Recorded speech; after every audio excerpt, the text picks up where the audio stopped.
injuries of Fortunato I had borne as best I could. But when he ventured upon insult, I vowed revenge. Now you who so well know the nature of my soul will not suppose, however, that I gave utterance to a threat. At length I would be avenged. I would not only punish, but punish with impunity. It must be understood that neither by word nor deed had I given Fortunato cause to doubt my goodwill. I continued to smile in his face, but he did not perceive that my smile now was at the thought of his immolation. He had a weak point in Fortunato, although in other regards the man he respected and even feared. He prided himself in his connoisseurship of wine. I was skillful in the Italian dishes myself and thought largely whenever I cooked. It was about dusk one evening during the supreme madness of the carnival season that I encountered my friend. He accosted me with excessive warmth, for he had been drinking much. The man wore the costume of a jester. He had untights, and his head was surmounted by the conical cap and bells. I was so pleased to see him that I thought I should never have done with wringing his hand. I said to him, "My dear Fortunato, you are luckily met. How remarkably well you are looking today. Oh, I have received a keg of what passed for Amontillado, and I have my doubts." "How?" said he. "Amontillado, a cask? Impossible. And in the middle of the carnival?" But I have my doubts. And I was silly enough to pay the full Amontillado price without consulting you in the matter. You were not to be found, and I was still losing a bargain. Amontillado! Amontillado! As you are engaged, I am on my way to meet Lucchese. If anyone has a critical turn, it is he will tell me. Lucchese cannot tell Amontillado from sharing. And yet some fools will have it that his taste is a match for your own. Come, let us go to your fault. Oh, my friend, no, I will not impose upon your good nature. I perceive you have an engagement. Lucchese, I have no engagement. Come, my friend, no, it is not the engagement, but the severe cold with which I perceive you are afflicted. The balls are insufferably damp, they are encrusted with mold. Let us go, nevertheless. The cold is merely nothing. Amontillado, you have been imposed upon. As for Lucchese, he cannot distinguish sherry from Amontillado. Thus speaking, Fortunato possessed himself of my arm.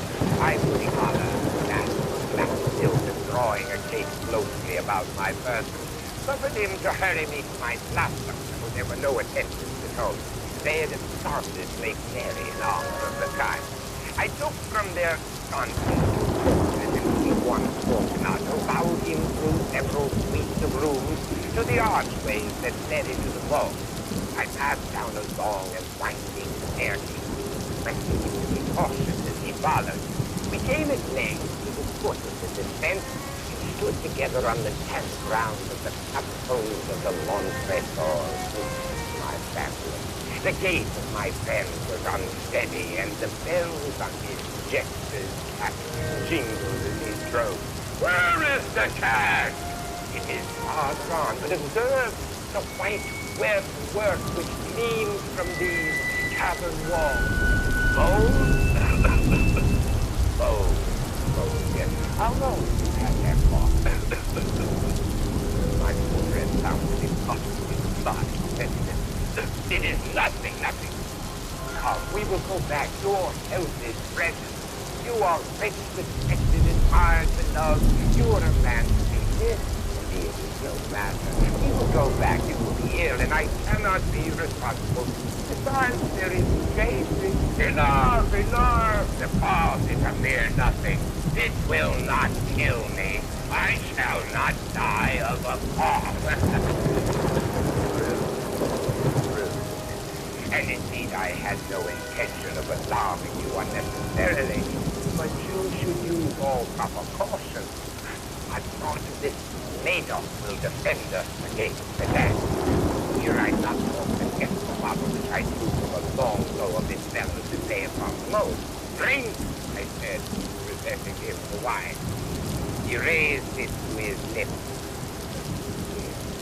He paused and nodded to me familiarly while his bells jingled. I drank to the berries that were rolled around. I drew a long light. Then he again took my arm. We proceeded. The wine sparkled in his eyes and the bells jingled. My own fancy grew warm with the later. We had passed through walls of tiled stones with casks and functions intermingling. In the recesses of the capstone, I paused again, and this time made bold to see Fortunato by an arm. Oh, see, it increases, it hangs like moss on the wall, as though the river's bed drops of moisture trickle among the bones. Come, we will go back there. It is your cause. It is nothing. Let us go on. Let us proceed to the Amontillado. He leaned heavily upon my arm. We continued our route, searching the Amontillado. We passed through a range of low arches, descended, passed on, and descending again, arrived at a deep creek which the foulness of the air caused our horses to glow rather than flame. At the most remote end of the cliff there appeared another room that spacious, its walls had been lined with human remains, piled to the vault overhead in the fashion of the great capstone of Paris. Three sides of this interior crypt were still ornamented in this manner. From the fourth, the bones had been thrown down and lay in a mound on the earth. Within the wall, thus exposed by the displacing of the bones, we perceived a still interior recess in depth about 4 feet in with 3 and height 6 or 7, cut into the solid rock. Proceed. Herein is the Amontillado. As for Lucchese, he is an ignoramus. He stepped unsteadily forward while I followed immediately at his heels. In an instant, he had reached the extremity of the niche, and finding his progress arrested by the rock, stood stupidly bewildered. In the surface of the granite, there happened to be 2 iron staples. From one ended a short chain, from the other a padlock. It was but the work of a few seconds to throw the links about his wrist and secure. It was too much of sound to resist. Withdrawing the key, I stepped back quickly. Pass your hand over the wall, Fortunato. You cannot help but feel the mold. Indeed, it is very damp. Once more, let me implore you to return. No? Then I must positively you. But I must first render you all the little attention in my power. The Amontillado! Through the Amontillado. As I said these words, I busied myself among the pile of bones of which I have spoken. Throwing them aside, I soon uncovered a quantity of building stone and mortar. With these materials and with the aid of a trowel, I began vigorously to draw up the end. I scarcely laid the first tier of the masonry when I discovered that the intoxication of Fortunato had in a great measure worn off. The earliest indication I had of this was a low moaning cry from the depths of the recess. It was not the cry of a drunken man. Then there was a long and obstinate silence. I made the second tier and the third and the fourth, and then I heard the furious vibrations of the chain. The noise lasted for several minutes, during which, that I might hearken to it with the more satisfaction, I ceased my labor, sat down upon the bone. When at last the clanking subsided, I resumed the trowel and finished without interruption the 5th, the 6th, and the 7th tier. The wall was now nearly upon a level with my breast. I again paused, and holding the torch over the masonwork, threw a few feeble rays upon the face within. A succession of loud and shrill screams bursting suddenly from the throat of the same form seemed to thrust me violently back. For a brief moment I hesitated, I trembled. Then I placed my hand upon the solid fabric of the catacombs and felt satisfied. I reapproached the wall. I replied to the yells of him who clamored. I re-echoed. I aided. I surpassed them in volume and in strength. I did this. And the clamorer grew still. It was now midnight, and my task was drawing to a close. I had completed the 8th, the 9th, and the 10th sphere. I had finished a portion of the last, the 11th. There remained but a single stone to be fitted and plastered in. I struggled with its weight. I placed it partially in its destined position. Now there came from out the niche a low laugh and erected the hairs upon the back of my neck. A very good joke indeed. An excellent jest. We will have many rich laugh about it at the palazzo. Over our wine. The Amontillado. Yes, the Amontillado. But is it not getting late? Will they not be waiting for us at the palazzo? The Lady Fortunato and the rest? Let us be gone. Yes, let us. For the love of God, Montresor! Yes, for the love of God. But to these words I hearkened in vain for a reply. I grew impatient. I called aloud, Fortunato? Fortunato? No answer still. I thrust the torch through the remaining aperture and let it fall within. There came forth in return only a jingling of the bells. My heart grew sick on account of the dampness of the catacomb. I hastened to make an end of my labor. I forced the last stone into its position. I plastered it up. Against the new masonry, I erected the old rampart of bones. For the half of a century, no mortal has disturbed them. In pace recluse.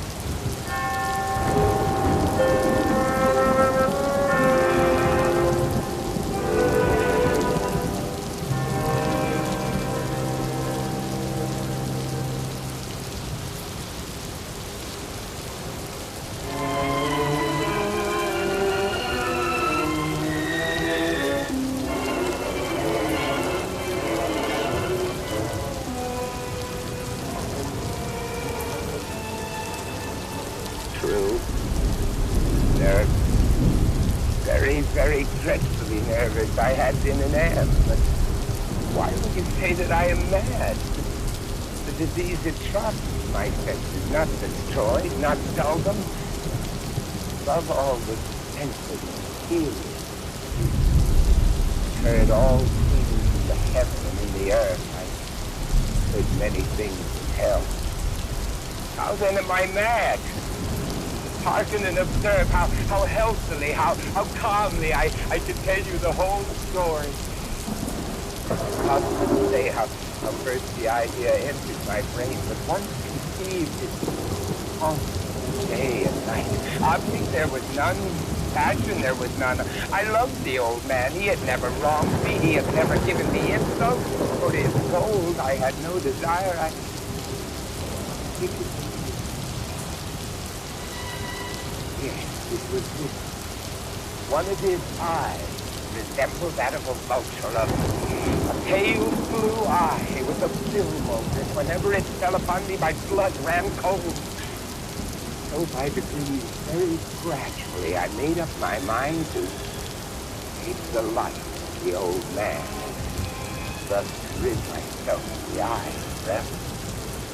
Now, this is the point. You That's mad.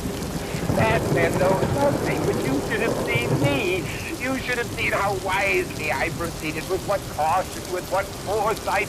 I was never kinder to the old man than during the whole week before I killed him. And every night, about midnight, I turned the latch of his door and I opened so gently. And then when I had made an opening sufficient for my head, I put in a dark lantern, all closed so that no light shone out. Then I busted. Oh, you would have laughed to see how cunningly I thrust it in. I moved it slowly, very, very slowly, so that I might not disturb the old man. It took me an hour to place my whole head within the opening, so far that I could feel his leg on his head. Now, would a madman have been so wise as this? And then, when my head was down the room, I unsealed the lamp. Cautiously, cautiously, I undid it, just so much that a single dim ray fell upon the vulture eye. This I did for 7 long nights. I found the eye all closed, so it was impossible to do the work. But it was not because it was bad and regular. It was of art. And every morning when the day broke, I went boldly into the chamber and spoke courageously to him, calling him by name in a hearty tone and inquiring how he had passed the night.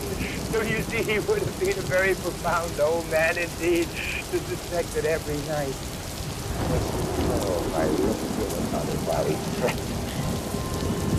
Upon the 8th night, I was more than usually cautious in opening.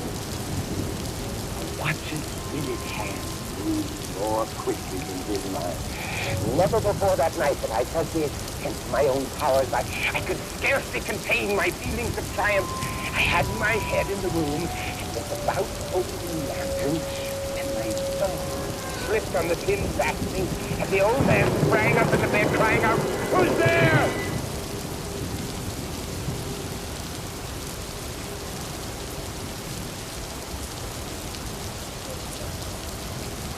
Whole hour I did not move a muscle. This time I did not hear his voice. He was still sitting up in the bed listening. Suddenly I heard a slight groan. I knew it was the groan of long drawn-out mortal terror. It was not a groan of pain or of grief, oh no. No, it was the low, stifled sound that arises from the bottom of the throat. I knew the sound well. Many a night just at midnight, when all the world slept, it had welled up to my own bosom, deepening with its dreadful echo the terrors that distracted me. Say, I knew it well. I knew what the old man felt, and I pitied him, although I struggled with heart. I knew that he had been lying awake ever since the first slight noise. He had turned in the bed. He had never been going upon him. He had been trying to fancy them cause this, but could not. He had been saying to himself, it's nothing but the wind in the chimney. It's only a mouse crossing the floor. It's merely a cricket which made a single chirp. He had been trying to comfort himself with these suppositions, but he had found it all in vain.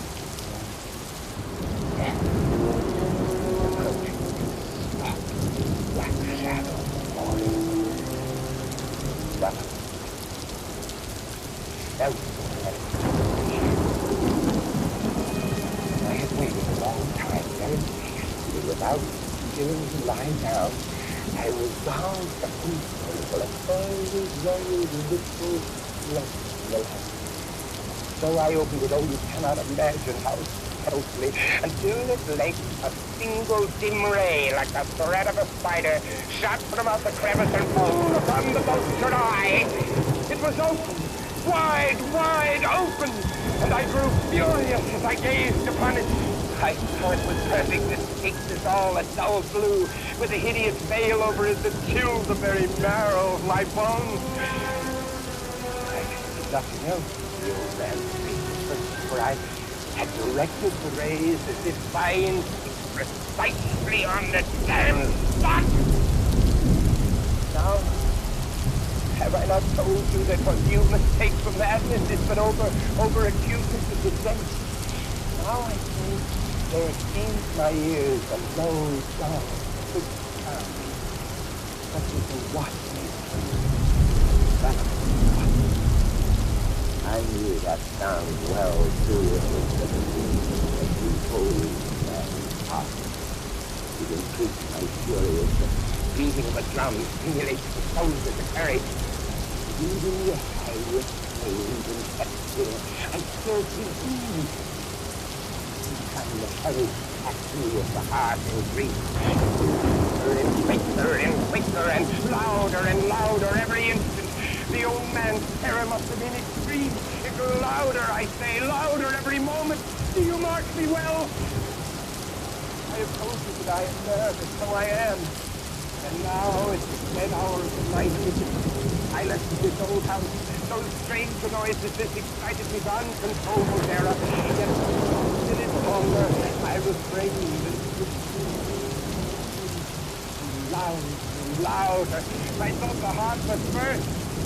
Now, new anxiety seized me. The sound would be heard by a neighbor. The old man's hour had come. With a loud yell, I threw the lantern and leapt into the room. Turning once, only once. In an instant, I dragged into the floor and pulled a heavy bed over him. I then smiled gaily to find the deed so far done. Many minutes the heart beat on a muffled sound. It did not vex me. It would not be heard through the wall, and then at last, the old man. I removed the bed and examined the corpse. Yes. Oh, placed my hand on the heart and held it there for 2 minutes. No conversation. He was stone dead. His eye troubled me no more. Now, if you still think me mad, you will think so no longer when I describe the wise precautions I took for the concealment of the body. First, I cut off the head, and then the arms and the legs. I then took up 3 planks from the flooring of the chamber, and I deposited all. And then replaced the boards so cleverly, so cunningly, that no human eye, not even his, anything wrong, nothing to wash out. No pain of any kind, no blood spot whatsoever. I had been too wary for that. A tub had caught it all. And then, when I had made an end of these labors, 4 o'clock, still dark midnight. The bell sounded. There came a knocking at the street door. I went down to open with a light heart, for what had I now to fear? There entered 3 men who introduced themselves. Their suavity and officers of the police. The shrieks had been heard by a neighbor during the night. Suspicion of foul play had been aroused, and they, the officers, reached the premises. I smiled. For what did I to fear? I bade the gentleman welcome. The shriek I said was my own in the dream. The old man I mentioned was absent in the country. I took my position all over the house, and I bade them search and search well. I led them to place. His face showed discretion, pure, undisturbed. The enthusiasm of my confidence, I brought chairs into the room and desired them here to rest from their fatigues, while I myself, in the wild audacity of my perfect triumph, placed my own seat upon the very spot beneath which reposed the corpse. The officers were satisfied my manner had convinced them. I was singularly at ease. They sat, and while I answered cheerily, we chatted familiar things. But ere long, I felt myself getting pale. I wished to move on. My head ached. I fancied a ringing in my ears. Here those vast, fast ringing became more creative. It got rid of the feeling, but it continued and gained definitiveness until at length I found that the noise was not within my ears. It was a low, dull, quick sound, such a sound as a watch makes. That was caught.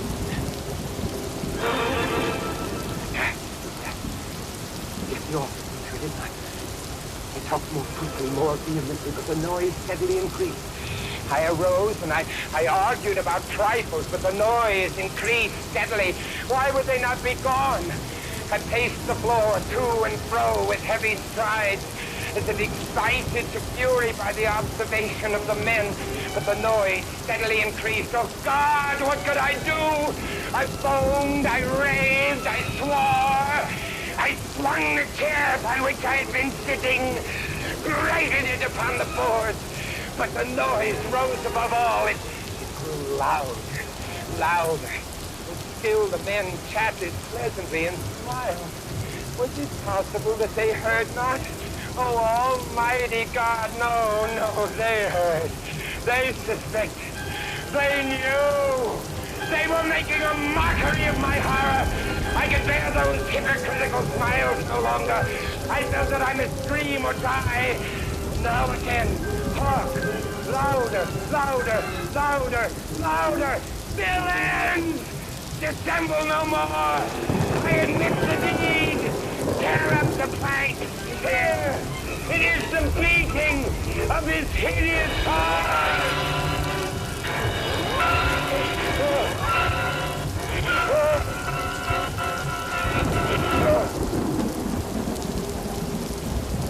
The murders in the Rue Morgue. Residing in Paris during the spring and part of the summer of 1829, I there became acquainted with a Monsieur C. Auguste Dupin. This young gentleman was of an excellent, indeed of an illustrious family, but by a variety of untoward events had been reduced to such poverty that the energy of his character succumbed beneath it, and he ceased to bestir himself in the world, or to care for the retrieval of his fortunes.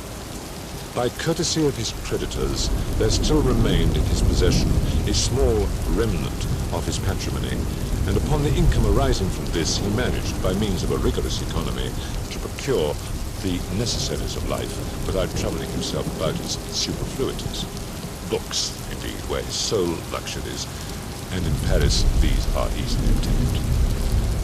Our first meeting was at an obscure library in the Rue Montmartre, where the accident of our both being in search of the same very rare and very remarkable volume brought us into closer communion. We saw each other again and again. I was deeply interested in the little family history which he detailed to me with all that candor which a Frenchman indulges whenever mere self is the theme. I was astonished, too, at the vast extent of his reading, and above all, I felt my soul enkindled within me by the wild fervor and the vivid freshness of his imagination. Seeking in Paris the objects I then sought, I felt that the society of such a man would be to me a treasure beyond price, and this feeling I frankly confided to him. It was at length arranged that we should live together during my stay in the city, and as my worldly circumstances were somewhat less embarrassed than his own, I was permitted to be at the expense of renting and furnishing in a style which suited the rather fantastic gloom of our common temper, a time-eaten and grotesque mansion, long deserted through superstitions, into which we did not inquire, and tottering to its fall in a retired and desolate portion of the Faubourg Saint-Germain. We were strolling one night down a long, dirty street in the vicinity of the Palais Royal, when the headlines of the evening edition of the Gazette des Tribunaux arrested our attention. The paper read as follows: Extraordinary murders. This morning, about 3 o'clock, the inhabitants of the Quartier Saint-Roch were aroused from sleep by a succession of terrific shrieks, issuing apparently from the 4th story of a house in the Rue Morgue, known to be in the sole occupancy of one Madame L'Espanay and her daughter Mademoiselle Camille L'Espanay. After some delay, occasioned by a fruitless attempt to procure admission in the usual manner, the gateway was broken in with a crowbar, and 8 or 10 of the neighbors entered, accompanied by 2 gendarmes. By this time the cries had ceased, but as the party rushed up the first flight of stairs, 2 or more rough voices in angry contention were distinguished and seemed to proceed from the upper part of the house. As the second landing was reached, these sounds also had ceased, and everything remained perfectly quiet. The party spread themselves and hurried from room to room. Upon arriving at a large back chamber in the 4th story, the door of which, being found locked with the key inside, was forced open, a spectacle presented itself which struck everyone present not less with horror than with astonishment. The apartment was in the wildest disorder, the furniture broken and thrown about in all directions. There was only one bedstead, and from this the bed had been removed and thrown into the middle of the floor. On a chair lay a razor besmeared with blood. On the hearth were 2 or 3 long and thick tresses of grey human hair, also dabbled in blood, and seeming to have been pulled out by the roots. Upon the floor were found 4 Napoleons, an earring of topaz, 3 large silver spoons, 3 smaller of métal d'Alger, and 2 bags containing nearly 4,000 francs in gold. The drawers of a bureau which stood in one corner were open and had been apparently rifled, although many articles still remained. Of Madame L'Espanay, no traces were here seen. But an unusual quantity of soot being observed in the fireplace, a search was made in the chimney, and, horrible to relate, the corpse of the daughter, head downwards, was dragged therefrom, it having been thus forced up the narrow aperture for a considerable distance. After a thorough investigation of every portion of the house, without farther discovery, the party made its way into a small paved yard in the rear of the building, where lay the corpse of the old lady, with her throat so entirely cut that upon an attempt to raise her, the head fell off. The body as well as the head was fearfully mutilated, the former so much so as scarcely to retain any semblance of humanity. To this horrible mystery there is not as yet, we believe, the slightest clue. The next day's paper had these additional particulars. The tragedy in the Rue Morgue. Many individuals have been examined in relation to this most extraordinary and frightful affair, but nothing whatever has transpired to throw light upon it. We give below all the material testimony elicited. Pauline Dubourg, laundress, deposes that she has known both the deceased for 3 years, having washed for them during that period. The old lady and her daughter seemed on good terms, very affectionate towards each other. They were excellent pay. Never met any persons in the house when she called for the clothes or took them home, was sure that they had no servant in employ. Pierre Moreau, tobacconist, deposes that he has been in the habit of selling small quantities of tobacco and snuff to Madame L'Espanay for nearly 4 years. Was born in the neighborhood and has always resided there. The deceased and her daughter had occupied the house in which the corpses were found for more than 6 years. Witness had seen the daughter some 5 or 6 times during the 6 years. The 2 lived an exceedingly retired life, were reputed to have money, and heard it said among the neighbors that Madame L'Espanay told fortunes, did not believe it. Had never seen any person enter the door except the old lady and her daughter, a porter once or twice, and a physician some 8 or 10 times. Many other persons, neighbors, gave evidence to the same effect. No one was spoken of as frequenting the house. Isidore Musset, gendarme, deposes that he was called to the house about 3 o'clock in the morning and found some 20 or 30 persons at the gateway endeavoring to gain admittance. Forced it open at length with a bayonet, not with a crowbar. Had but little difficulty in getting it open on account of its being a double or folding gate and bolted neither at bottom nor top. The shrieks were continued until the gate was forced and then suddenly ceased. They seemed to be screams of some person or persons in great agony, were loud and drawn out, not short and quick. Witness led the way upstairs. Upon reaching the first landing, heard 2 voices in loud and angry contention, the one a gruff voice, the other much shriller, a very strange voice. Could distinguish some words of the former, which was that of a Frenchman, was positive that it was not a woman's voice. Could distinguish the words sacré and diable. The shrill voice was that of a foreigner. Could not be sure whether it was the voice of a man or of a woman. Could not make out what was said, but believed the language to be Spanish.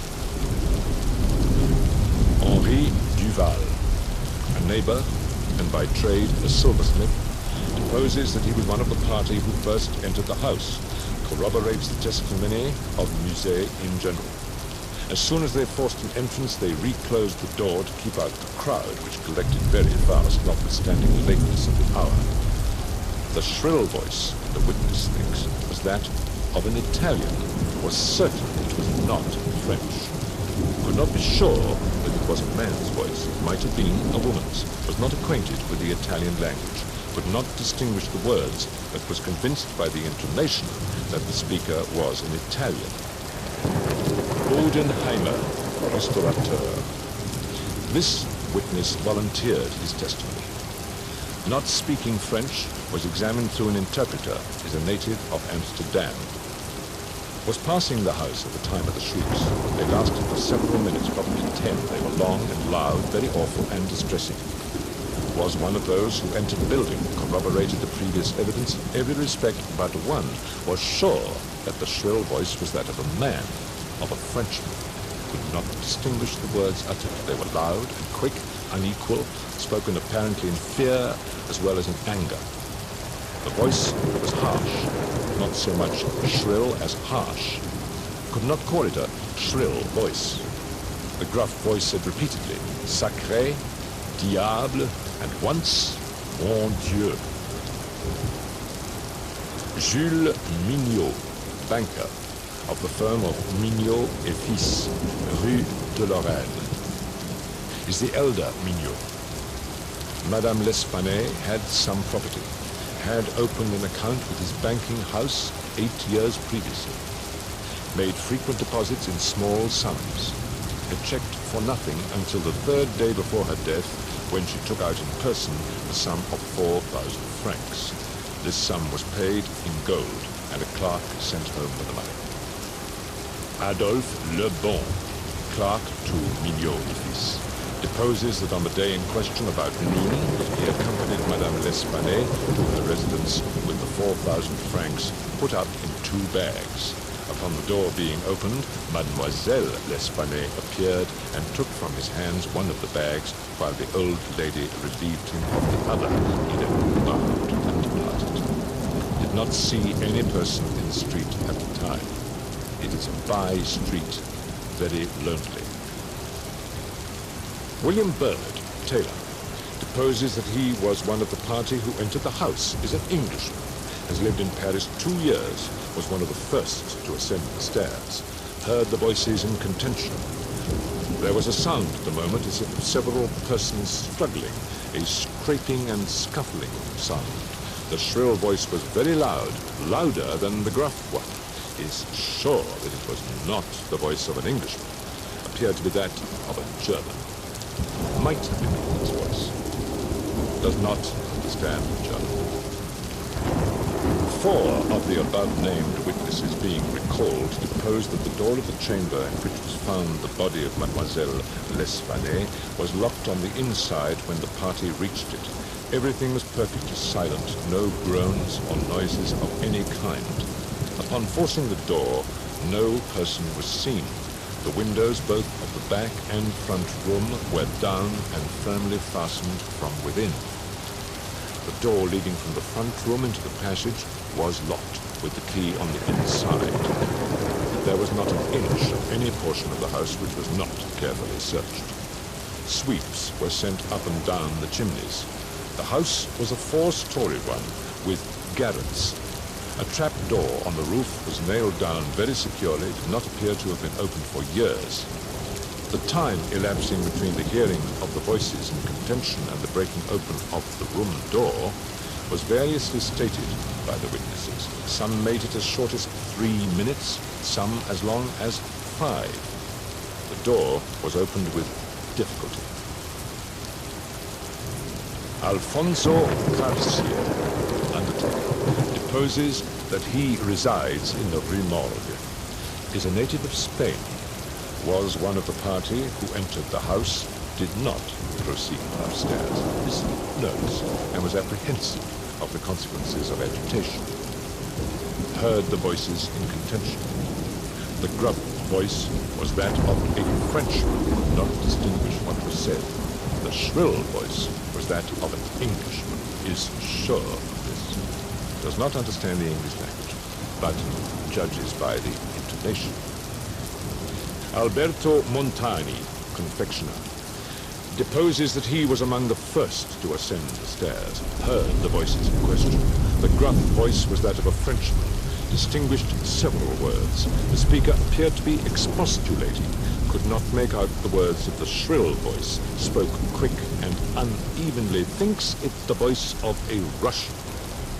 Corroborates the general testimony, is an Italian, never conversed with a native of Russia. Several witnesses recalled here testified that the chimneys of all the rooms on the 4th story were too narrow to admit the passage of a human being. By sweeps were meant cylindrical sweeping brushes, such as are employed by those who clean chimneys.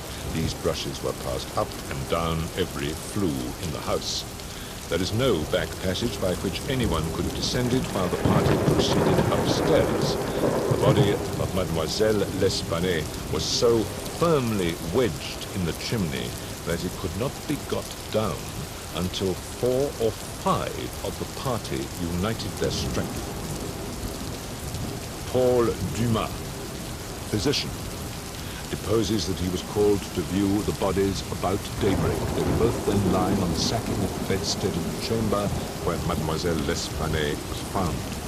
The corpse of the young lady was much bruised and excoriated.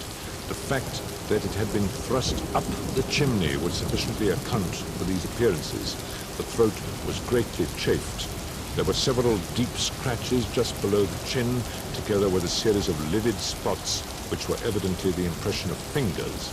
The face was fearfully discolored and the eyeballs protruded. The tongue had been partially bitten through. A large bruise was discovered upon the pit of the stomach, produced apparently by the pressure of a knee.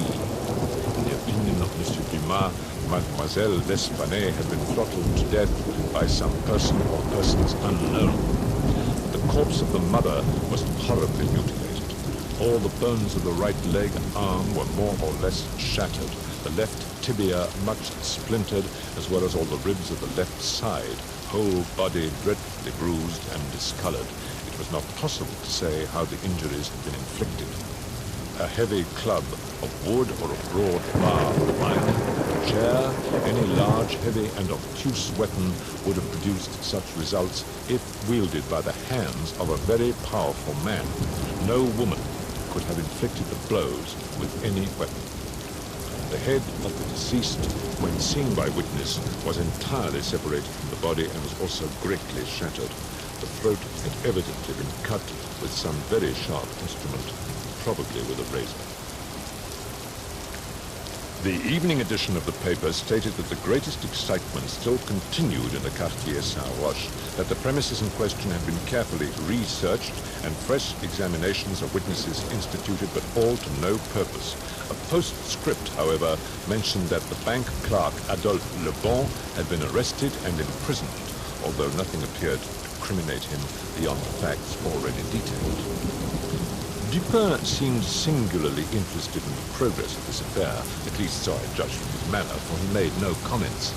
It was only after the announcement that Le Bon had been imprisoned that he asked me my opinion respecting the murders. I could merely agree with all Paris in considering them an insoluble mystery. I saw no means by which it could be possible to trace the murderer. We must not judge of the means, said Dupin, by this shell of an examination. The Parisian police, so much extolled for acumen, are cunning, but no more. There is no method in their proceedings beyond the method of the moment. The results attained by them are not unfrequently surprising, but for the most part are brought about by simple diligence and activity. When these qualities are unavailing, their schemes fail. There is such a thing as being too profound. Truth is not always in the well. The depth lies in the valleys where we seek her, and not upon the mountain tops where she is found. The modes and sources of this kind of error are well typified in the contemplation of the heavenly bodies.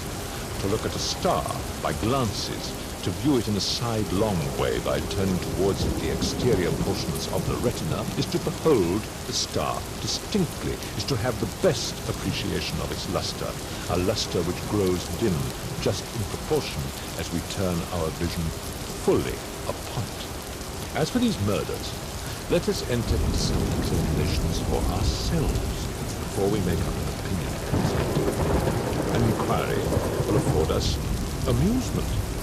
I thought this Amontillado so applied, but said nothing. And besides, Le Bon once rendered me a service for which I am not ungrateful. We will go and see the premises with our own eyes. I know Giraud, the prefect of police, and shall have no difficulty in obtaining the necessary permission. The permission was obtained, and we proceeded at once to the Rue Morgue. This is one of those miserable thoroughfares which intervene between the Rue Richelieu and the Rue Saint-Roch. It was late in the afternoon when we reached it, as this quarter is at a great distance from that in which we resided. The house was readily found, for there were still many persons gazing up at the closed shutters with an object-less curiosity from the opposite side of the way.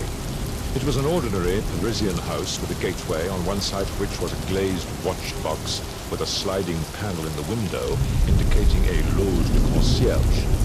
Before going in, we walked up the street, turned down an alley, and then again turning, passed in the rear of the building. Dupin, meanwhile, examining the whole neighborhood as well as the house with a minuteness of attention for which I could see no possible object. Retracing our steps, we came again to the front of the dwelling, rang, and having shown our credentials, were admitted by the agents in charge. We went upstairs into the chamber where the body of Mademoiselle L'Espanaye had been found, and where both the deceased still lay. The disorders of the room had, as usual, been suffered to exist. I saw nothing beyond what had been stated in the Gazette des Tribunaux. Dupin scrutinized everything, not excepting the bodies of the victims. We then went into the other rooms and into the yard, a gendarme accompanying us throughout.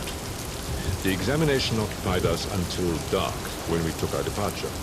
On our way home, my companion stopped in for a moment at the office of one of the daily papers. I have said that the whims of my friend were manifold, and it was his humor now to decline all conversation on the subject of the murder until about noon the next day. He then asked me suddenly if I had observed anything peculiar at the scene of the atrocity.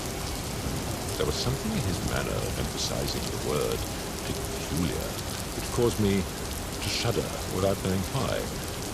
No, nothing peculiar, I said.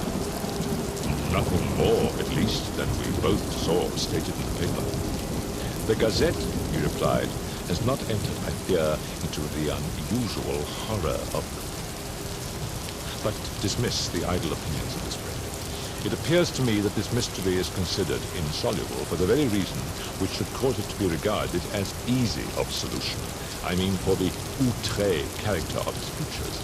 The police are confounded by the seeming absence of motive, not for the murder itself, but for the atrocity of the murder. They are puzzled, too, by the seeming impossibility of reconciling the voices heard in contention with the facts that no one was discovered upstairs but the assassinated Mademoiselle L'Espanaye, and that there were no means of egress without the notice of the party ascending. The wild disorder of the room, the corpse thrust with the head downwards up the chimney, the frightful mutilation of the body of the old lady, these considerations, with those just mentioned and others which I need not mention, have sufficed to paralyze the powers by putting completely at fault the boasted acumen of the government agents. They had fallen into the gross but common error of confounding the unusual with the abstruse. But it is by these deviations from the plane of the ordinary that reason feels its way, if at all, in its search for the truth. In investigations such as we are now pursuing, it should not be so much asked what has occurred as what has occurred that has never occurred before. In fact, the facility with which I shall arrive, or have arrived at the solution of this mystery, is in the direct ratio of its apparent insolubility in the eyes of the police. I stared at the speaker in mute astonishment. I am now waiting, continued he, looking towards the door of our apartment. I am now awaiting a person who, although perhaps not the perpetrator of these butcheries, must have been in some measure implicated in their perpetration. Of the worst portion of the crimes committed, it is probable that he is innocent. I hope that I am right in this supposition, for upon it I build my expectation of reading the entire riddle. I look for the man here, in this room, every moment. It is true that he may not arrive, but the probability is that he will. Should he come, it will be necessary to detain him. Here are pistols, and we both know how to use them when occasion demands their use. I took the pistols, scarcely knowing what I did or believing what I heard, while Dupin went on very much as if in a soliloquy. That the voices heard in contention, he said, by the party upon the stairs were not the voices of the women themselves was fully proved by the evidence. This relieves us of all doubt upon the question of whether the old lady could have first destroyed the daughter and afterward have committed suicide. I speak of this point chiefly for the sake of method, for the strength of Madame L'Espanaye would have been utterly unequal to the task of thrusting her daughter's corpse up the chimney as it was found, and the nature of the wounds upon her own person entirely preclude the idea of self-destruction. Murder, then, has been committed by some third party, and the voices of this third party were those heard in contention. Let me now advert not to the whole testimony respecting these voices, but to what was peculiar in that testimony. Did you observe anything peculiar about it? I remarked, while all the witnesses agreed, supposing the gruff voice to be that of a Frenchman, there was much disagreement in regard to the shrill, or as one individual termed it, the harsh voice. That was the evidence itself, said Dupin, but it was not the peculiarity of the evidence. You have observed nothing distinctive, yet there was something to be observed. The witnesses, as you remark, agreed about the gruff voice. They were here unanimous, but in regard to the shrill voice, the peculiarity is not that they disagreed, but that while an Italian, an Englishman, a Spaniard, a Hollander, and a Frenchman attempted to describe it, each one spoke of it as that of a foreigner. Each is sure that it was not the voice of one of his own countrymen. Each likens it not to the voice of an individual of any nation with whose language he is conversant, but the converse. The Englishman thinks it's the voice of a German and does not understand German. The Spaniard is sure that it was that of an Englishman, but judges by the intonation altogether, as he has no knowledge of the English. The Italian believes it to be the voice of a Russian, but has never conversed with a native of Russia. Now, How strangely unusual must that voice have really been, about which such testimony as this could have been elicited, in whose tones even denizens of the 5 great divisions of Europe could recognize nothing familiar. I will now merely call your attention to 3 points. The voice is termed by one witness harsh rather than shrill. It is represented by 2 others to have been quick and unequal.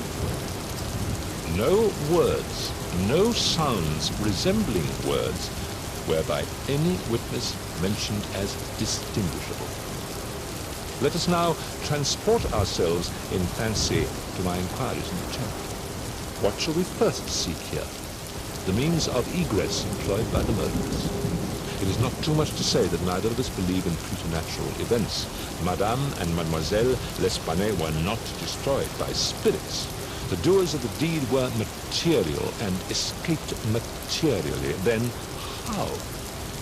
It is clear that the assassins were in the room where Mademoiselle L'Espanaye was found, or at least in the room adjoining when the party ascended the stairs. It is then only from these 2 apartments that we have to seek issues. The police have laid bare the floors, the ceilings, and the masonry of the walls in every direction. No secret issues could have escaped their vigilance. But not trusting to their eyes, I examined with my own.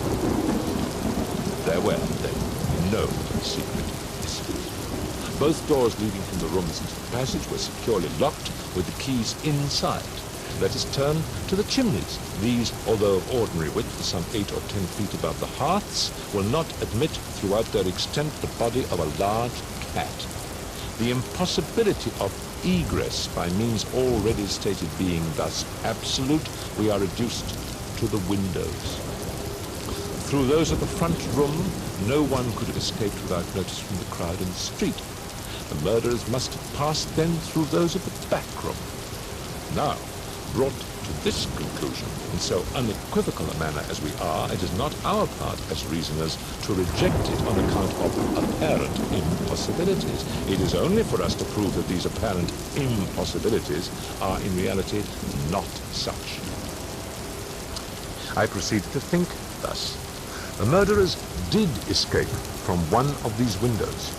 This being so, they could not have refastened the sashes from the inside as they were found fastened. The consideration which put a stop through its obviousness to the scrutiny of the police in this quarter, yet the sashes were fastened. They must then have the power of fastening themselves. There was no escape from this conclusion. A concealed spring must, I now knew, exist. A careful search soon brought to light the hidden spring. I pressed it, and satisfied with the discovery, forbore to upraise the sash. The riddle, so far, was now unriddled. The assassin had escaped through the window which looked upon the bed. Dropping of its own accord upon his exit, or perhaps purposely closed, it had become fastened by the spring, and it was the retention of this spring which had been mistaken by the police, farther inquiry being thus considered unnecessary. The next question is that of the mode of descent. Upon this point I had been satisfied in my walk with you around the building. About 5.5 feet from the casement in question, there runs a lightning rod. From this rod, it would have been impossible for anyone to reach the window itself, to say nothing of entering it. I observed, however, that the shutters of the 4th story were of the peculiar kind called by Parisian carpenters ferrade, a kind rarely employed at the present day, but frequently seen upon very old mansions at Lyon and Bordeaux. They are in the form of an ordinary door, a single, not a folding door, except that the upper half is latticed or worked in open trellis, thus affording an excellent hold for the hands. In the present instance, these shutters are fully 3.5 feet broad. When we saw them from the rear of the house, they were both about half open, that is to say, they stood off at right angles from the wall. It is probable that the police, as well as myself, examined back of the tenement, but if so, in looking at these ferrades, in the line of their breadth, as they must have done, they did not perceive this great breadth itself, or at all events, failed to take it into due consideration. In fact, having once satisfied themselves that no egress could have been made in this quarter, they would naturally bestow here a very cursory examination. It was clear to me, however, that the shutter belonging to the window at the head of the bed would, if swung fully back to the wall, reach to within 2 feet of the lightning rod. It was also evident by exertion of a very unusual degree of activity and courage, an entrance into the window from the rod might have been thus effected. By reaching to the distance of 2.5 feet, we now suppose the shutter open to its whole extent, a robber might have taken a firm grasp upon the trellis work. Letting go then his hold upon the rod, placing his feet securely against the wall, and springing boldly from it, he might have swung the shutter so as to close it, and if we imagine the window open at the time, might even have swung himself into the room. I wish you to bear especially in mind that I have spoken of a very unusual degree of activity as requisite to success in so hazardous and so difficult a feat. It is my design to show you, first, that the thing might possibly have been accomplished, but secondly and chiefly, I wish to impress upon your understanding the very extraordinary, the almost preternatural character of that agility which could have accomplished. Place in juxtaposition that very unusual activity of which I have just spoken with that very peculiar, shrill or harsh and unequal voice, about whose nationality no 2 persons could be found to agree, and whose utterance no syllabification could be detected. At these words, a vague and half-formed conception of the meaning of Dupin flitted over my mind. I seemed to be upon the verge of comprehension without power to comprehend, as men at times find themselves upon the brink of remembrance without being able in the end to remember. My friend went on with his discourse. Let us now revert to the interior of the room. Let us survey the appearances here. The drawers of the bureau, it is said, had been rifled, although many articles of apparel still remained within them. The conclusion here is absurd. It is a mere guess, a very silly one, and no more. How are we to know that the articles found in the drawers were not all these drawers had originally contained? Madame L'Espanaye and her daughter lived an exceedingly retired life, saw no company, seldom went out, had little use for numerous changes of ability. Those found were at least of as good quality as any likely to be possessed by these ladies. If a thief had taken any, why did he not take the best?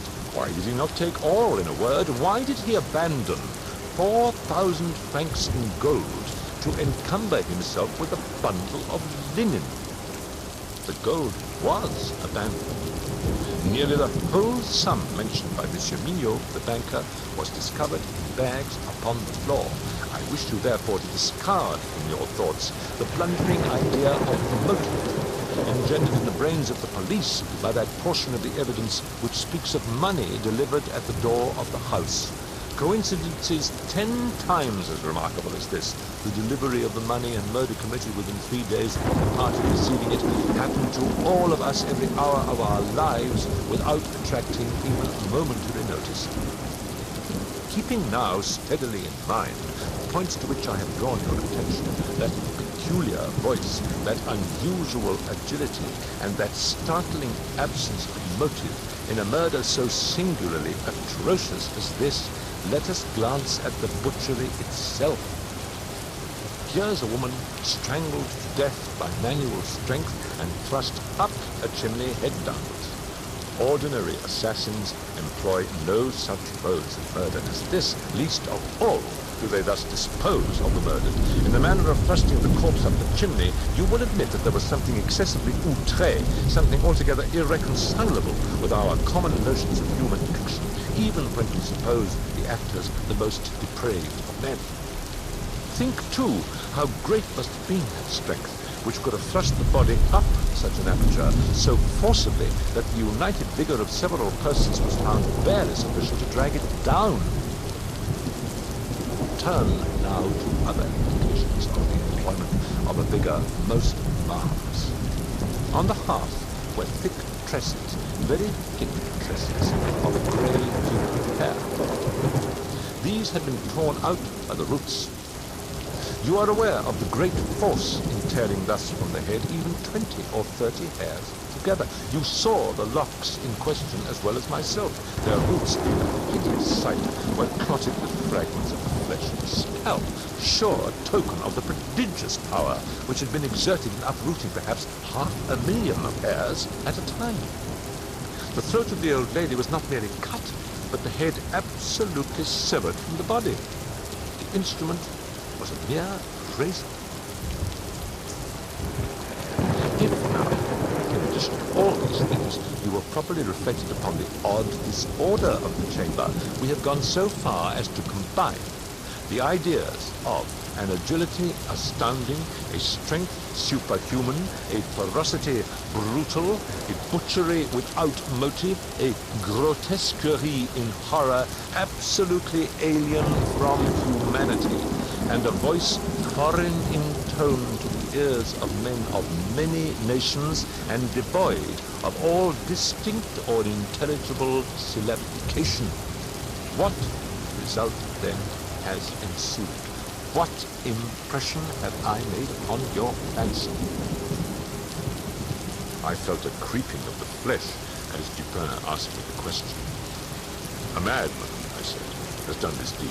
Some raving maniac escaped from the neighboring Maison de Santé. In some respects, he replied, your idea is not irrelevant, but the voices of madmen, even in their wildest paroxysms, are never found to tally with that peculiar voice heard upon the stairs. Madmen are of some nation, and their language, however incoherent in its words, has always the coherence of syllabification. Besides, the hair of a madman is not such as I now hold in my hand. I disentangled this little tuft from the rigidly clutched fingers of Madame L'Espanaye. Tell me what you can make of it.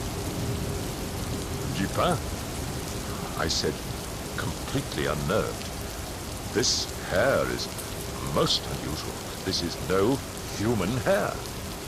I have not asserted that it is, said he. But before we decide this point, I wish you to glance at the little sketch I have here traced upon this paper. It is a facsimile drawing of what has been described in one portion of the testimony as dark bruises and deep indentations of fingernails upon the throat of Mademoiselle L'Espanaye, and in another as a series of livid spots, evidently the impression of fingers. Attempt now to place all your fingers at the same time in the respective impressions as you see them. I made the attempt in vain. This, I said, is the mark of no human hand. Read now, replied Dupin, this passage from Cuvier. It was a minute, anatomical, and generally descriptive account of the large, fulvous orang-utang of the East Indian Islands. The gigantic stature, the prodigious strength and activity, the wild ferocity, and the imitative propensities of these mammalia are sufficiently well known to all. I understood the full horrors of the murder at once. The description of the digits, said I, as I made an end of reading, is in exact accordance with this drawing. I see that no animal but an orang-utang of the species here mentioned could have impressed the indentations as you have traced them. This tuft of tawny hair, too, is identical with that of the beast of Cuvier. But I cannot possibly comprehend the particulars of this frightful mystery. Besides, there were two voices heard in contention, and one of them was unquestionably the voice of a Frenchman. True. And you will remember an expression attributed almost unanimously by the evidence to this voice, the expression, Mon Dieu. This, under the circumstances, has been justly characterized by one of the witnesses, Montani the confectioner, as an expression of remonstrance or expostulation. Upon these two words, therefore, I have mainly built my hopes of a full solution of the riddle. A Frenchman was cognizant of the murder. It is possible, indeed it is far more than probable, that he was innocent of all participation in the bloody transactions which took place. The orang-outang may have escaped from him, he may have traced it to the chamber, but under the agitating circumstances which ensued, he could never have recaptured it. It is still at large. I will not pursue these guesses, for I have no right to call them more, since the shades of reflection upon which they are based are scarcely of sufficient depth to be appreciable by my own intellect, and since I could not pretend to make them intelligible to the understanding of another. We will call them guesses, then, and speak of them as such. If the Frenchman in question is indeed, as I suppose, innocent of this atrocity, this advertisement which I left last night upon our return home at the office of Le Monde, a paper devoted to the shipping interest and much sought by sailors, will bring him to our residence. He handed me a paper, and I read thus. Caught in the Bois de Boulogne, early in the morning of the 10th instant, the morning of the murder. A very large, tawny orang-outang of the Bornese species. The owner, who is ascertained to be a sailor belonging to a Maltese vessel, may have the animal again upon identifying it satisfactorily and paying a few charges arising from its capture and keeping. Call at number 33, Rue Junot, Faubourg Saint-Germain. How was it possible, I asked, that you should know the man to be a sailor and belonging to a Maltese vessel? I do not know it, said Dupin. I am not sure of it. Here, however, is a small piece of ribbon, which from its form and from its greasy appearance has evidently been used in tying the hair in one of those long queues of which sailors are so fond. Moreover, this knot is one which few besides sailors can tie, and is peculiar to the Maltese. I picked the ribbon up at the foot of the lightning rod. It could not have belonged to either of the deceased. Now, if after all I am wrong in my induction from this ribbon that the Frenchman was a sailor belonging to a Maltese vessel, still I can have done no harm in saying what I did in the advertisement. If I am in error, he will merely suppose that I have been misled by some circumstance into which he will not take the trouble to inquire. But if I am right, a great point is gained. Cognizant, although innocent, of the murder, the Frenchman will naturally hesitate about replying to the advertisement, about demanding the orang-outang. He will reason thus: I am innocent, I am poor, my orang-outang is of great value. For one in my circumstances, a fortune of itself. Why should I lose it through idle apprehensions of danger? Here it is, within my grasp. It was found in the Bois de Boulogne, at a vast distance from the scene of that tragedy. How could it ever be suspected that a brute or beast should have done the deed? Should I avoid claiming a property of so great value, which it is known that I possess, I will render the animal, at least, liable to suspicion. It is not my policy to attract attention either to myself or to the beast. I will answer the advertisement, get the orang-outang, and keep it close until this matter has blown over. At this moment, we heard a step upon the stairs. Be ready, said Edgar, with your pistols, but neither use them nor show them until at a signal from myself. The front door of the house had been left open, and the visitor had entered without ringing and advanced several steps upon the staircase. Now, however, he seemed to hesitate.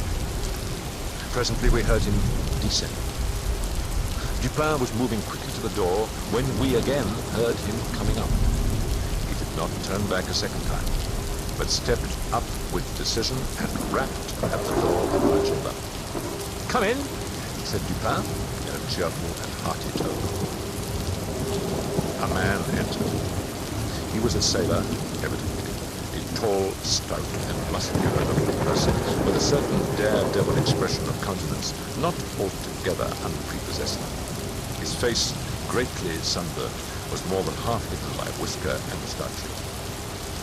He had with him a huge oaken cudgel that appeared to be otherwise unarmed. He bowed awkwardly and bade us good evening in French accents, which, although somewhat Neufchâtelish, was still sufficiently indicative of a Parisian origin. "Sit down, my friend," said Dupin. "I suppose you have called about the orang-outang. Upon my word, I almost envy you the possession of him. A remarkably fine and no doubt a very valuable animal. How old do you suppose it would be?" The sailor drew a long breath with the air of a man relieved of some intolerable burden, and then replied in an assured tone, "I have no way of telling, but he can't be more than 4 or 5 years old. Have you got him here?" "Oh no, we have no conveniences for keeping him here. He is at a livery stable in the Rue du Morgue, just by. You can get him in the morning. Of course, you are prepared to identify the property." "To be sure I am, sir." "I shall be sorry to part with him," said Dupin. "I don't mean that you should be at all this trouble for nothing, sir," said the man. "Couldn't expect it. I'm very willing to pay a reward for the finding of the animal, that is to say anything in reason." "Well," replied my friend, "that is all very fair to be sure. Let me think now. What should I have? Oh, I will tell you. My reward shall be this. You shall give me all the information in your power about these murders in the Rue Morgue." Dupin said the last words in a very low tone and very quiet. Just as quietly, too, he walked toward the door, locked it, and put the key in his pocket. He then drew a pistol from his bosom and placed it, without the least flurry, upon the table. The sailor's face flushed up as if he were struggling with suffocation. He started to his feet and grasped his cudgel, but the next moment he fell back into his seat, trembling violently, and with the consciousness of death in his center. He spoke not a word. I pitied him from the bottom of my heart. "My friend," said Dupin in a kind tone, "you are alarming yourself unnecessarily. You are indeed. We mean you no harm whatever. I pledge you the honor of a gentleman and of a Frenchman that we intend you no injury. I perfectly well know that you are innocent of the atrocities in the Rue Morgue. It will not do, however, to deny that you are in some measure implicated in them. From what I have already said, you must know that I have had means of information about this matter, a means of which you could never have dreamed. Now, the thing stands thus. You have done nothing which you could have avoided, nothing, certainly, which renders you culpable. You are not even guilty of robbery, when you might have robbed with impunity. You have nothing to conceal, you have no reason for concealment. On the other hand, you are bound, by every principle of honor, to confess all you know. An innocent man is now in prison, charged with that crime of which you can point out the perpetrator." The sailor had recovered his presence of mind in a great measure while Dupin uttered these words, but his original boldness of bearing was all gone. "So help me God," said he after a brief pause.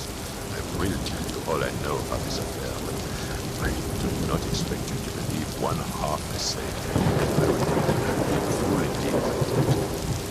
Still, I am innocent, and I will make clean breast if I die for it."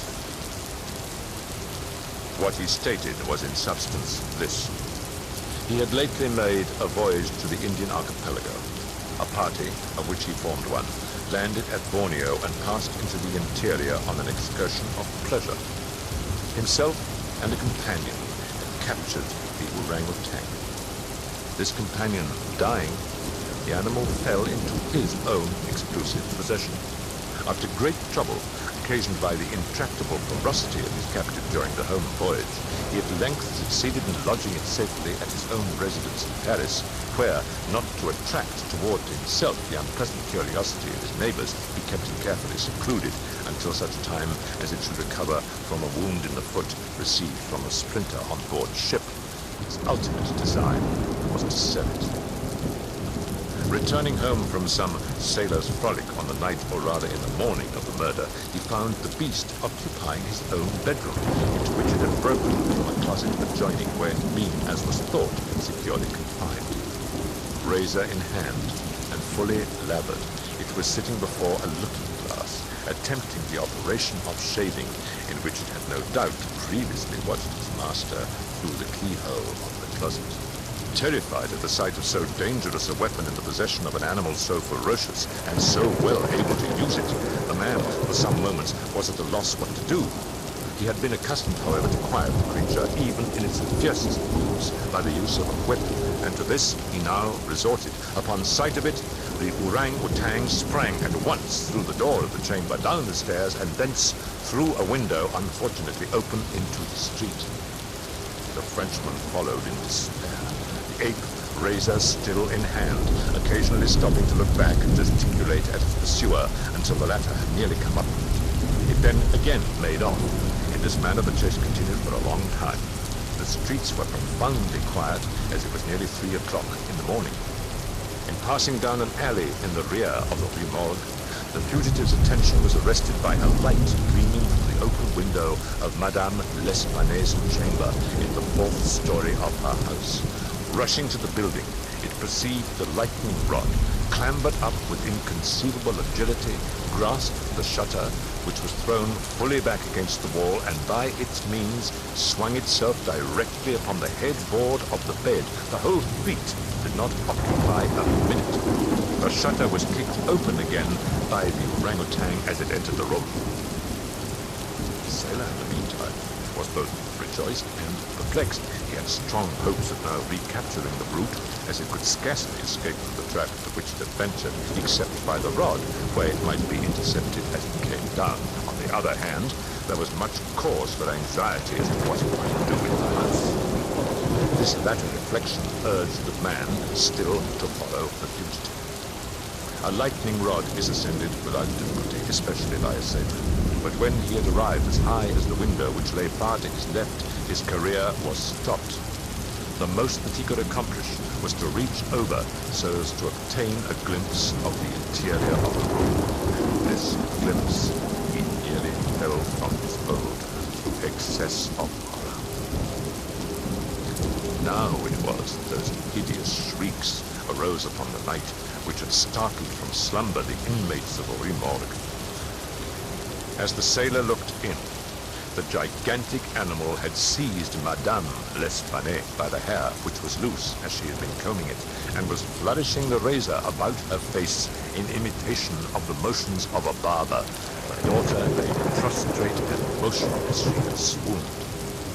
The screams and struggles of the old lady, during which the hair was torn from her head, had the effect of changing the probably pacific purposes of the orangutan into those of wrath. With one determined sweep of its muscular arm, it nearly severed her head from her body. The sight of blood inflamed its anger into frenzy. Gnashing its teeth and flashing fire from its eyes, it flew upon the body of the girl and embedded its fearful talons in her throat, retaining its grasp until she expired. Its wandering and wild glances fell at this moment upon the head of the bed, over which the face of its master, rigid with horror, was just discernible. The fury of the beast, who no doubt bore still in mind the dreaded whip, was instantly converted into fear.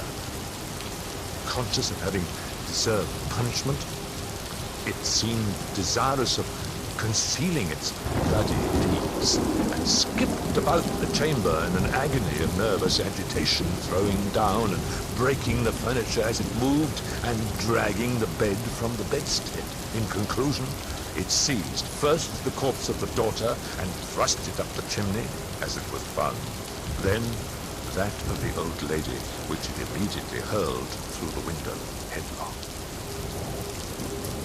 As the ape approached the casement with its mutilated burden, the sailor shrank aghast to the rod, and rather gliding than clambering down it, hurried at once home, dreading the consequences of the butchery and gladly abandoning in his terror all solicitude about the fate of the orangutan.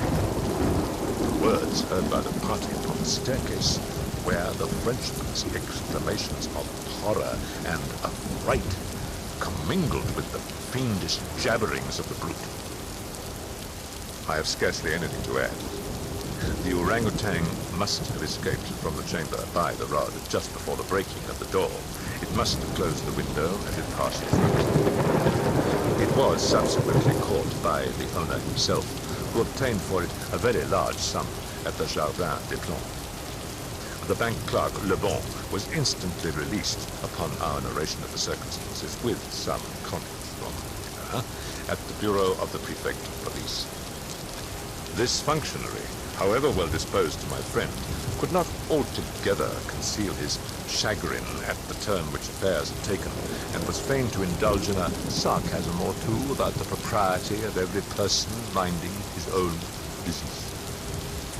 "Let him talk," said Lupin, who had not thought it necessary to reply. "Let him discourse.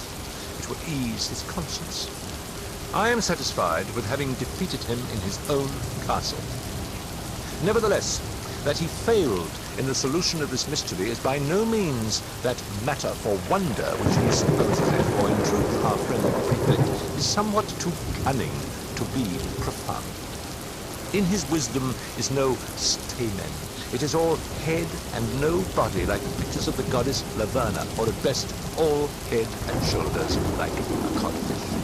But he is a good creature after all. I like him especially for one master stroke of cant, by which he has attained his reputation for ingenuity. I mean, de nier ce qui est et d'expliquer ce qui n'est pas. That is to say, to deny what is and to explain what is not. The Fall of the House of Usher. During the whole of a dull, dark, and soundless day in the autumn of the year, when the clouds hung oppressively low in the heavens, I had been passing alone on horseback through a singularly dreary tract of country, and at length found myself, as the shades of the evening drew on, within view of the melancholy house of Usher. I know not how it was, but with the first glimpse of the building, a sense of insufferable gloom pervaded my spirit. I say insufferable, for the feeling was unrelieved by any of that half-pleasurable, because poetic, sentiment with which the mind usually receives even the sternest natural images of the desolate or terrible. I looked upon the scene before me, upon the mere house, and the simple landscape features of the domain, upon a few rank sedges, and upon a few white trunks of decayed trees, with an utter depression of soul which I could compare to no earthly. What was it, I thought, what was it that so unnerved me in contemplation of the house of Usher? It was a mystery all insoluble. Nor could I grapple with the shadowy fancies that crowded upon me as I pondered. I reined my horse to the precipitous brink of a black, lurid lake that lay in unruffled luster by the dwelling, and gazed down, but with a shudder even more thrilling than before, upon the remodeled and inverted images of the grey sedge and the ghastly tree stems and the vacant, and I like it. Nevertheless, in this mansion of gloom, I now proposed to myself a sojourn of some weeks. Its proprietor, Roderick Usher, had been one of my boon companions in boyhood, as many years had elapsed since our last meeting. A letter, however, had lately reached me in the distant part of the country, a letter from him, which, in its wildly importunate nature, had admitted of no other than a personal reply. The manuscript gave evidence of nervous agitation. The writer spoke of acute bodily illness, of a mental disorder which oppressed him, and of an earnest desire to see me as his best and indeed his only permanent friend, with a view of attempting by the cheerfulness of my society some alleviation of his malady. It was the manner in which all this and much more was said, it was the apparent heart that went with his request, which allowed me no compromise condition, and I accordingly obeyed forthwith what I still considered a very singular summons. Although, as boys, we had been even intimate associates, yet I really knew little of my friend. His reserve had always been excessive and habitual. I was aware, however, that his very ancient family had been noted for a peculiar sensibility of temperament, displaying, through long age, many works of exalted art. manifested of late in repeated deeds of magnificence against unobtrusive charity, as well as in a passionate devotion to the intricacies of music and science. I had learned, too, the very remarkable fact that the stem of the Usher race, all time honored as it was, had put forth at no period any enduring branch. In other words, that the entire family lay in a direct line of descent and had always, with very trifling, very temporary variation, so lain. It was this deficiency I considered while running over in thought the perfect keeping of the character of the premises with the accredited character of the people, and while speculating upon the possible influence which the one in a long lapse of centuries might have exercised upon the other, it was this deficiency, perhaps, of collateral issues, and the consequent undeviating transmission from sire to son of the patrimony to the name, which had at length so identified the two as to merge the original title of the estate in the quaint and equivocal appellation of the House of Usher, an appellation to include, in mind of the peasantry who used it, both the family and the family mansion. When I again uplifted my eyes to the house itself from the division pool, there grew in my mind a strange fancy, a fancy so ridiculous indeed that I could mention it to show the vivid force of the sensation which oppressed me.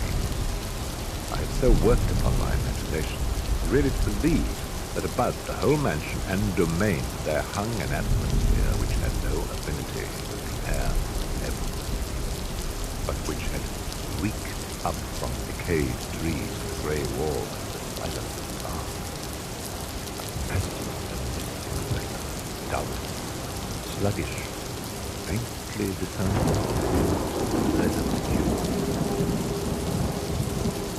Shaking off from my spirit what must have been a dream, I scanned more narrowly the real aspect of the building. Its principal feature seems to be that of excessive antiquity. The discoloration of ages had been great. Minute fungi overspread the whole exterior, hanging in a fine, tangled webwork from the eaves. Yet all this was apart from any extraordinary dilapidation. Beyond this indication of extensive decay, the fabric gave little token of instability.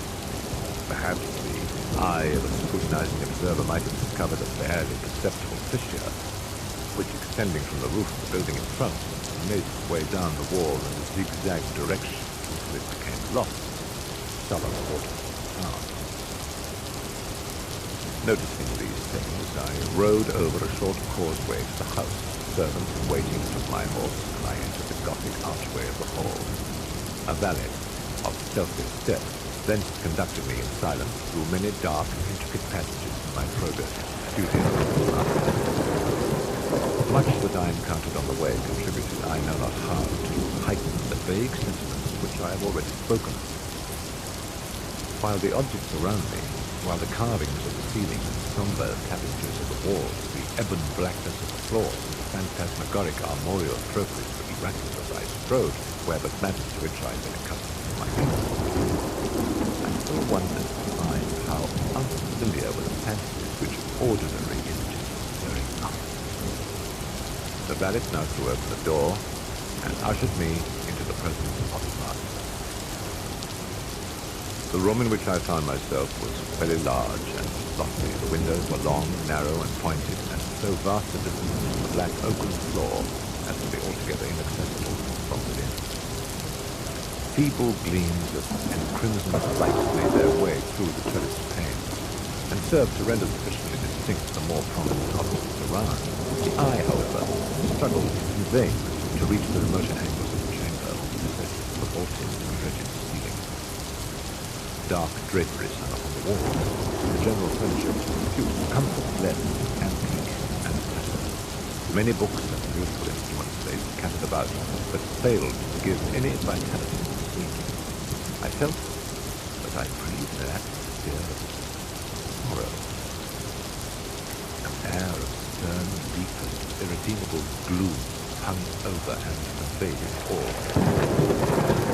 Upon my entrance, Usher arose from the sofa on which he had been lying at full length and greeted me with a vivacious warmth which had much in it, I at first thought, of an overdone cordiality. of the constrained effort of the ennuyé man of the world. A glance, however, at his countenance convinced me of his perfect sincerity.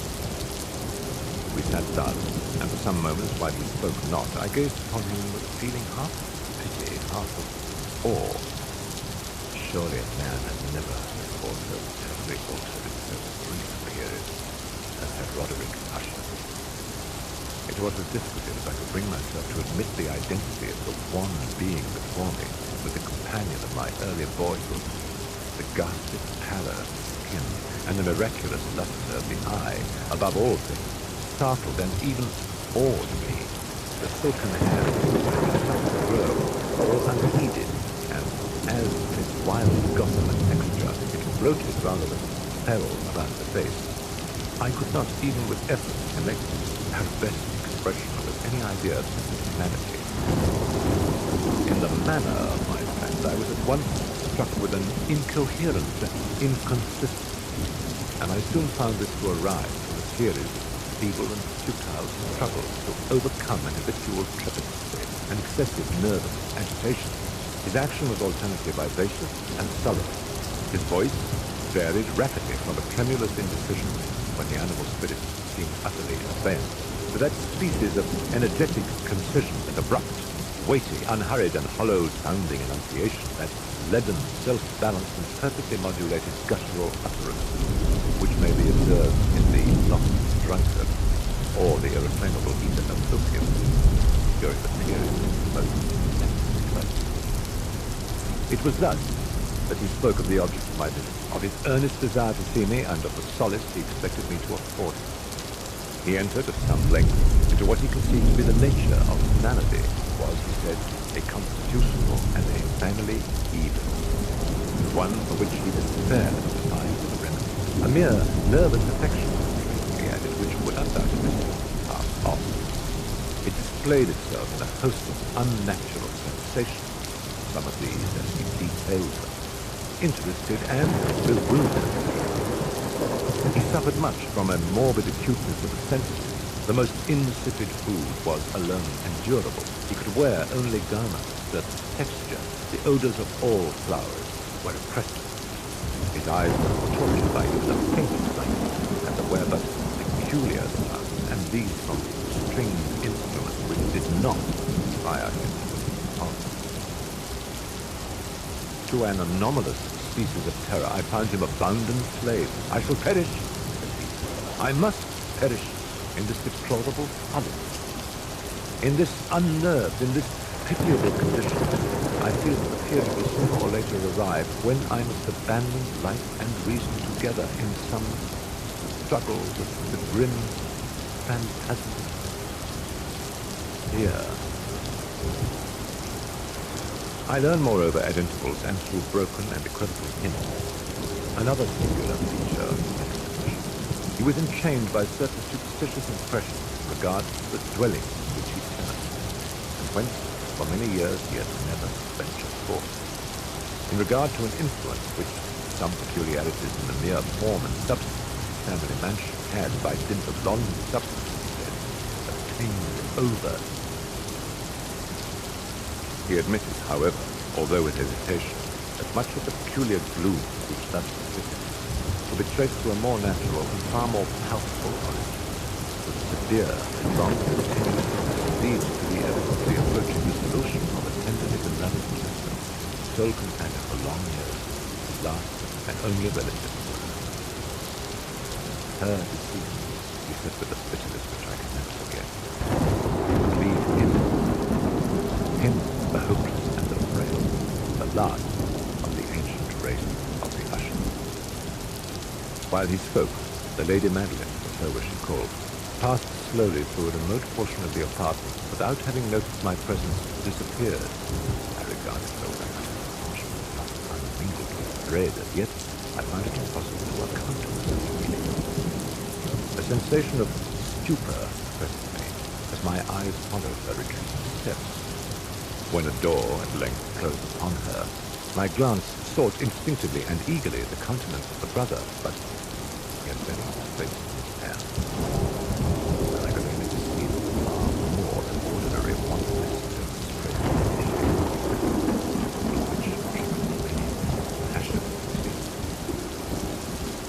The disease of the Lady Magdalene had long baffled the skill of her physician. A settled apathy, a gradual wasting away of the person, and frequent, although transient, affections of a partially cataleptical character were the unusual diagnosis. Hitherto she had steadily borne up against the pressure of her malady, and had not betaken herself finally to bed, but on the closing in of the evening of my arrival at the house, she succumbed, as her brother told me at night with inexpressible agitation, to the prostrating power of the destroyer. And I learned the glimpse I obtained of her person would thus probably be the last which I obtained, that the lady, at least while living, would be seen by me no more. For several days ensuing, her name was unmentioned by either Usher or myself, and during this period I was busied in earnest endeavors to alleviate the melancholy of my friend. We painted and read together, or I listened, as if in a dream, to the wild improvisations of his speaking guitar. And thus, as a closer and still closer intimacy led me more unreservedly into the recesses of his spirit, the more bitterly did I see the futility of all attempt at cheering a mind which darkness poured forth on all objects of the model and physical universe in one unceasing radiation of gloom. I shall ever bear about me a memory of the many solemn hours I thus spent alone with the master of the House of Usher. Yet I should fail in any attempt to convey an idea of the exact character of the studies or of the occupations in which he involved me or led me the way. From the paintings over which his elaborate fancy brooded, I would in vain endeavor to deduce more than a small portion which should lie within the compass of merely written words. One of the phantasmagoric conceptions of my friend, partaking not so rigidly of the spirit of abstraction, may be shadowed forth, although feebly, in words. A small picture presented the interior of an immensely long and rectangular vault or tunnel, with low walls, smooth, white, and without interruption or device.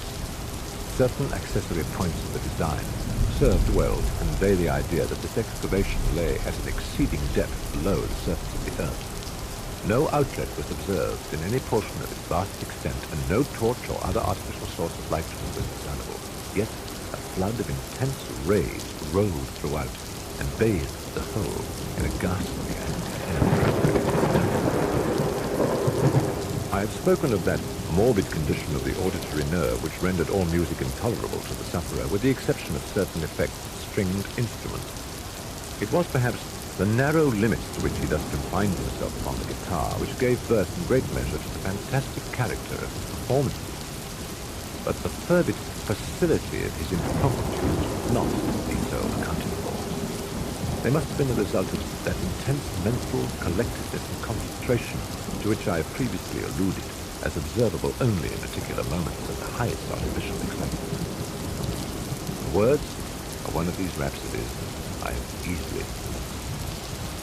The verses, which were entitled The Haunted Palace, ran very nearly, if not accurately, thus. In the greenest of our valleys, by good angels, once a fair and stately palace, radiant palace, reared its head. In the monarch's fourth dominion, it stood there.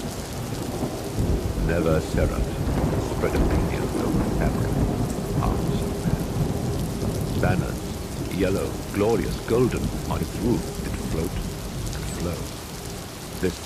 All this was in the olden time, long ago.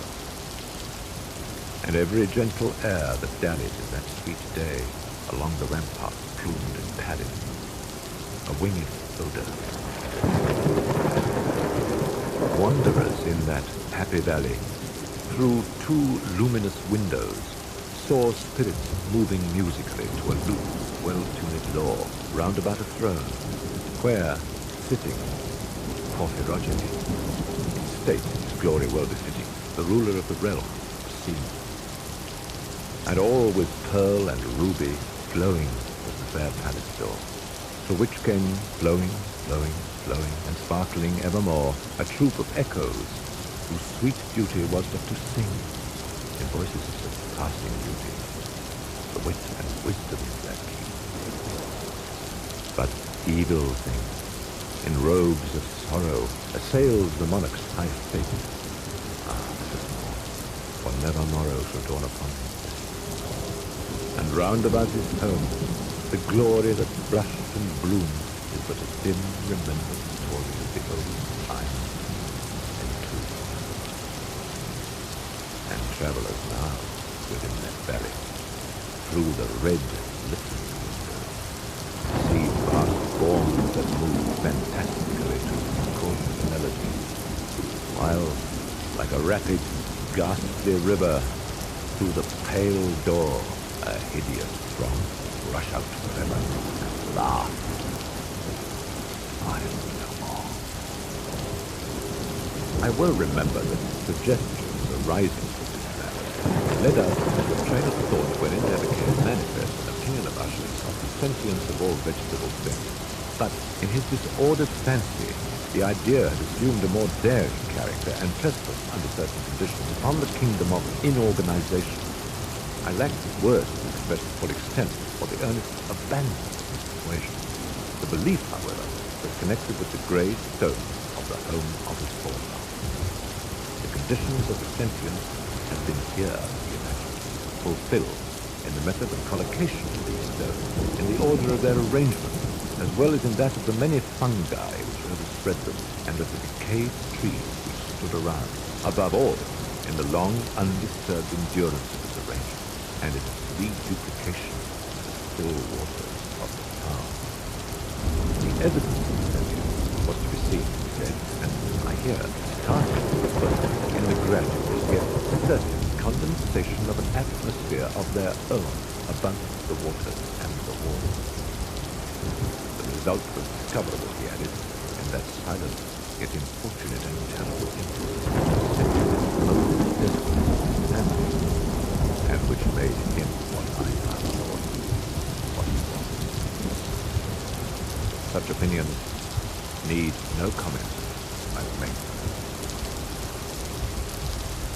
One evening, having informed me abruptly that the Lady Madeline was no more, he stated his intention of preserving the corpse for a fortnight until his final return in one of the numerous vaults within the main walls of the building. The worldly reason, however, assigned the proceeding was one which I did not feel at liberty to dispute. The brother had been left in this resolution by consideration of the unusual character of the malady of the proceeding, of certain inquiries on the part of her medical men, and of the remote and exposed situation of the burial ground of the family. I had no desire to oppose what I regarded as very, but a harmless, by no means unnatural precaution. At the request of Usher, I personally aided him in the arrangements of the temporary tomb. The body having been incontinent, we two alone bore it to its rest. The vault in which we placed it, and which had been so long unopened that our tortured half-smothered in the fresh atmosphere gave us no problem to investigation, was small, damp, and entirely without means of admission to light, lying at great depth immediately beneath that portion of the building which was my own sleeping apartment. It had been used, apparently, in remote feudal times for the worst purposes of a donjon keep, and in later days distributed upon or plunder or some other highly combustible substance. As a portion of its floor and the whole interior of the long archways with which we reached it were carefully sheathed with copper. The door, of massive iron, had been also similarly protected. Its immense weight caused an unusually sharp, grating sound at its point. Having deposited our mournful burden upon trestles within this region of horror, we partially turned aside the yet unscrewed lid of the coffin and looked upon the face of the Lady Madeline.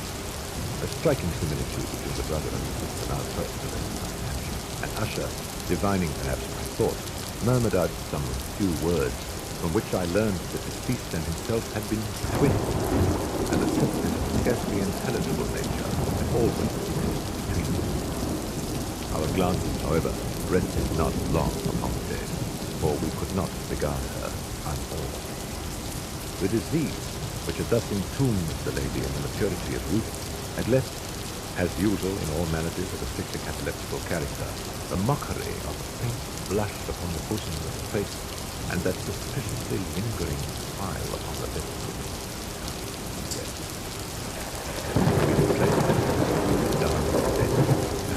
secured the door of iron, made our way with toil into the scarcely less roomy apartments of the other portions of the house.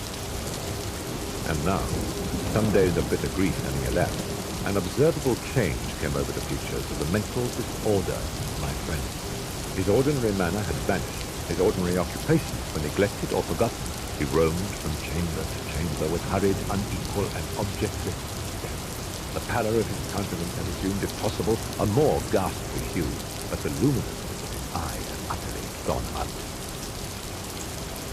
The once occasional huskiness of his tone was heard no more, and a tremulous quaver, as if of extreme terror, habitually characterized his utterance. There were times, indeed, when I thought his unceasingly agitated mind was laboring with some oppressive secret, to divulge which he struggled for the necessary courage.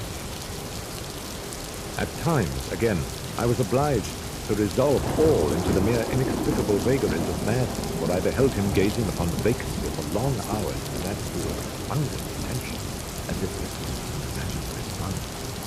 It was no wonder that his condition terrified, that it infected me. I felt creeping upon me by slow yet certain degrees the wild influences of his own fantastic expressive superstition. It was especially upon retiring to bed late in the night of the 7th or 8th day after the placing of the Lady Magdalene in the dungeon that I experienced the full power of such feelings. Sleep came not near my couch, while the hours waned and waned away. I struggled to reason off the nervousness which had dominion over me. I endeavored to believe that much, if not all of what I felt, was due to the bewildering influence of the gloomy furniture of the room, of the dark and tattered drapery, which, tortured into motion by the breath of a rising tempest, swayed fitfully to and fro on the walls, rustled uneasily about the decorations of the bed. But my efforts were fruitless. An irrepressible tremor gradually pervaded my frame, and at length there sat upon my very heart an incubus of utterly causeless alarm.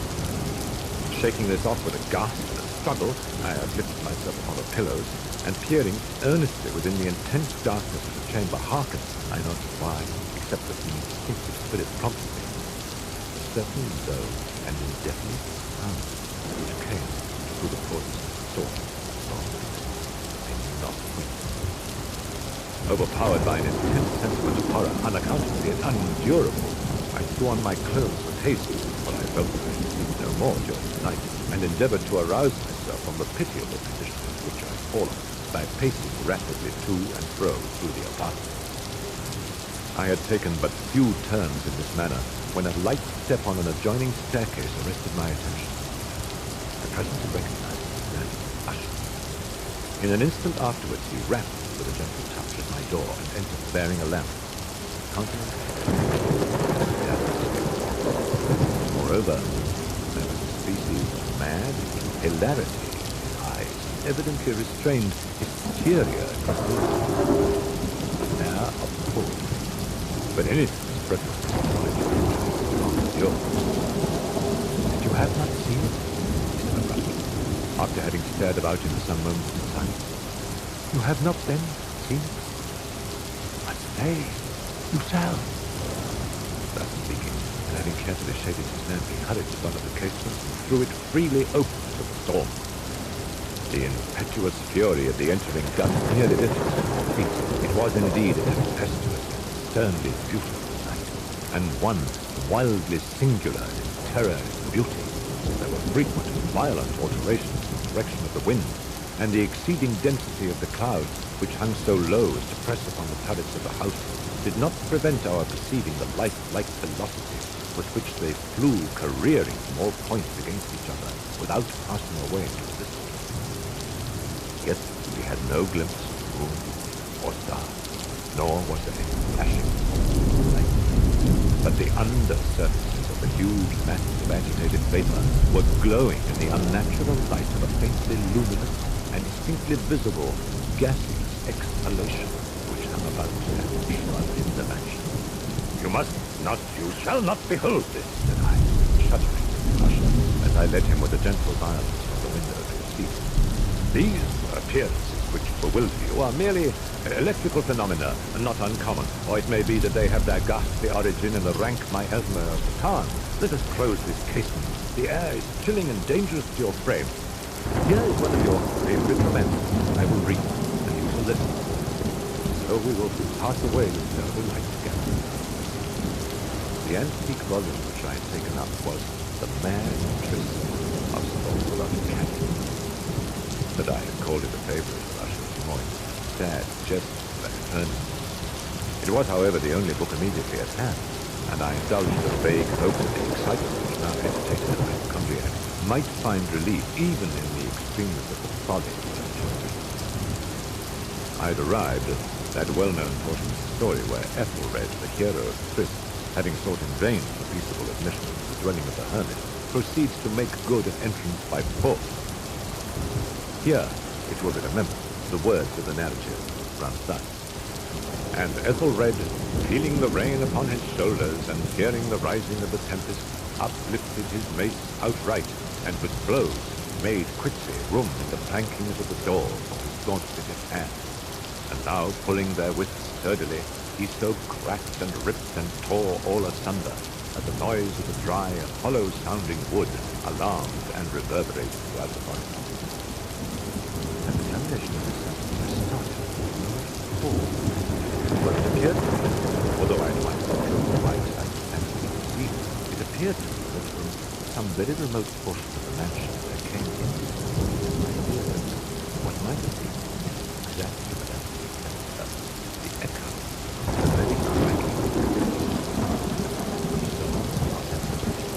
crying. It was beyond doubt that Vincent alone which arrested my attention, for amid the rattling and sashing of the casement and the ordinary commingled noises of the still increasing storm, the sound itself was nothing, surely, which would have interested or disturbed me. I continued. But the good champion Ethelred, now entering within the door, was sore enraged and amazed to perceive no signal of the maliceful hermit, but instead thereof a dragon of a scaly and prodigious demeanor, and of a fiery tongue which sate in guard before a palace of gold, of gold and silver, and upon the wall there hung a shield of shining brass with this legend enwritten: Who entereth herein, a conqueror has been. Who slayeth the dragon, the shield he shall win. And Ethelred uplifted his mace and struck upon the head of the dragon, which fell before him and gave up his pesky breath with a shriek so hurried and harsh, and withal so piercing, that Ethelred had feigned to close his ears with his hands against the dreadful noise of it, the like whereof never before. There again I paused abruptly, and now with a feeling of wild amazement, for there could be no doubt whatever that in this instance I did actually hear, although from what direction it proceeded I found it impossible to say, a low and apparently distant, but harsh, protracted, and most unusual screaming or grating sound.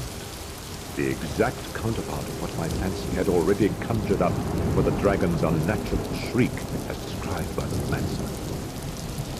Oppressed, as I certainly was, by 1,000 conflicting sensations in which wonder and extreme terror were predominant, I still retained sufficient presence of mind to avoid exciting by any observation the sensitive nervousness of my companion. For I was by no means certain that he had noticed the sounds in question, although assuredly a strange alteration had during the last few minutes taken place in his demeanor. From a position fronting my own, he had gradually brought around his chair so as to sit with his face to the door of the chamber, and thus I could but partially perceive his features, although I saw that his lips trembled as if he were murmuring inaudibly. He rocked from side to side with a gentle yet constant and uniform sway. Having rapidly taken notice of all this, I resumed the narrative of Sir Launcelot, which thus proceeded.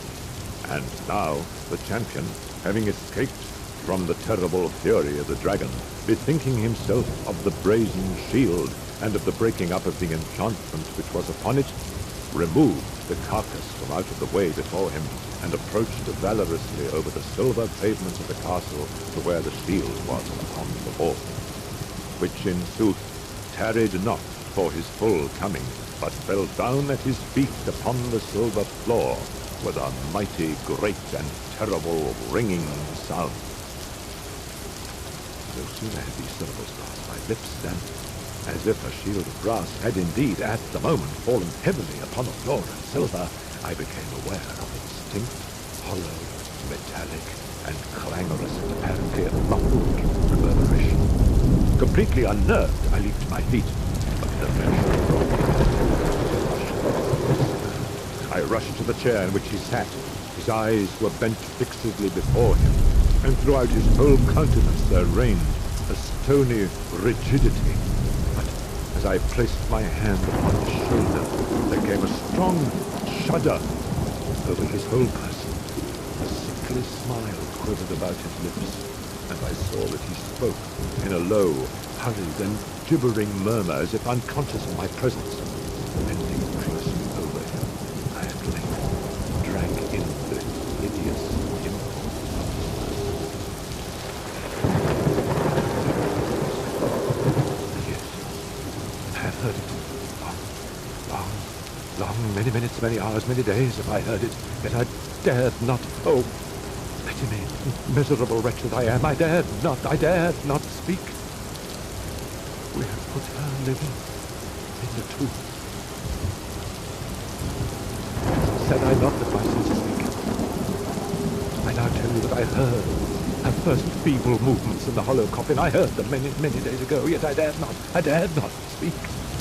And tonight, Ethelred, Ethelred, the breaking of the hermit's door, and the death cry of the dragon, and the clangor of the shield, say rather, the rending of her coffin, and the grating of the iron hinges of her prison, and her struggles within the coppered archway of the vault. Oh, whither shall I fly? Will she not be here anon? Is she not hurrying to upbraid me for my haste? Have I not heard her footstep on the stair? Do I not distinguish that heavy and horrible beating of her heart? Madman, I tell you, she now stands without the door! As if in the superhuman energy of his utterance there had been found the potency of a spell, the huge antique panels to which the speaker pointed drew slowly back their ponderous and ebony jaws. Without those doors there did stand the lofty and enshrouded figure of the Lady Madeline of Usher. There was blood upon her white robes, and the evidence of some bitter struggle upon every portion of her emaciated frame. For a moment she remained trembling and reeling to and fro upon the threshold, and then, with a low, moaning cry, fell heavily inward upon the person of her brother, and in her violent and now final death agonies bore him to the floor, a corpse, and a victim to the terrors he had anticipated. From that chamber and from that mansion I fled aghast. The storm was still abroad in all its wrath as I found myself crossing the old causeway. Suddenly there shot along the path a wild light, and I turned to see whence a gleam so unusual could have issued, for the vast house and its shadows were alone behind me. The radiance was that of the full setting and blood-red moon, which now shone vivid through that once barely discernible fissure of which I had before spoken, extending from the roof of the bed in a zigzag direction face. While I gazed, this fissure rapidly widened. There came a fierce breath of the whirlwind. The entire orb of the satellite burst at once upon my sight. My brain reeled as I saw the mighty walls rushing asunder. There was a long, tumultuous shouting sound like the voice of 1,000 waters, and the deep and dank lake at my feet closed sullenly, silently over the fragments of the house of Usher.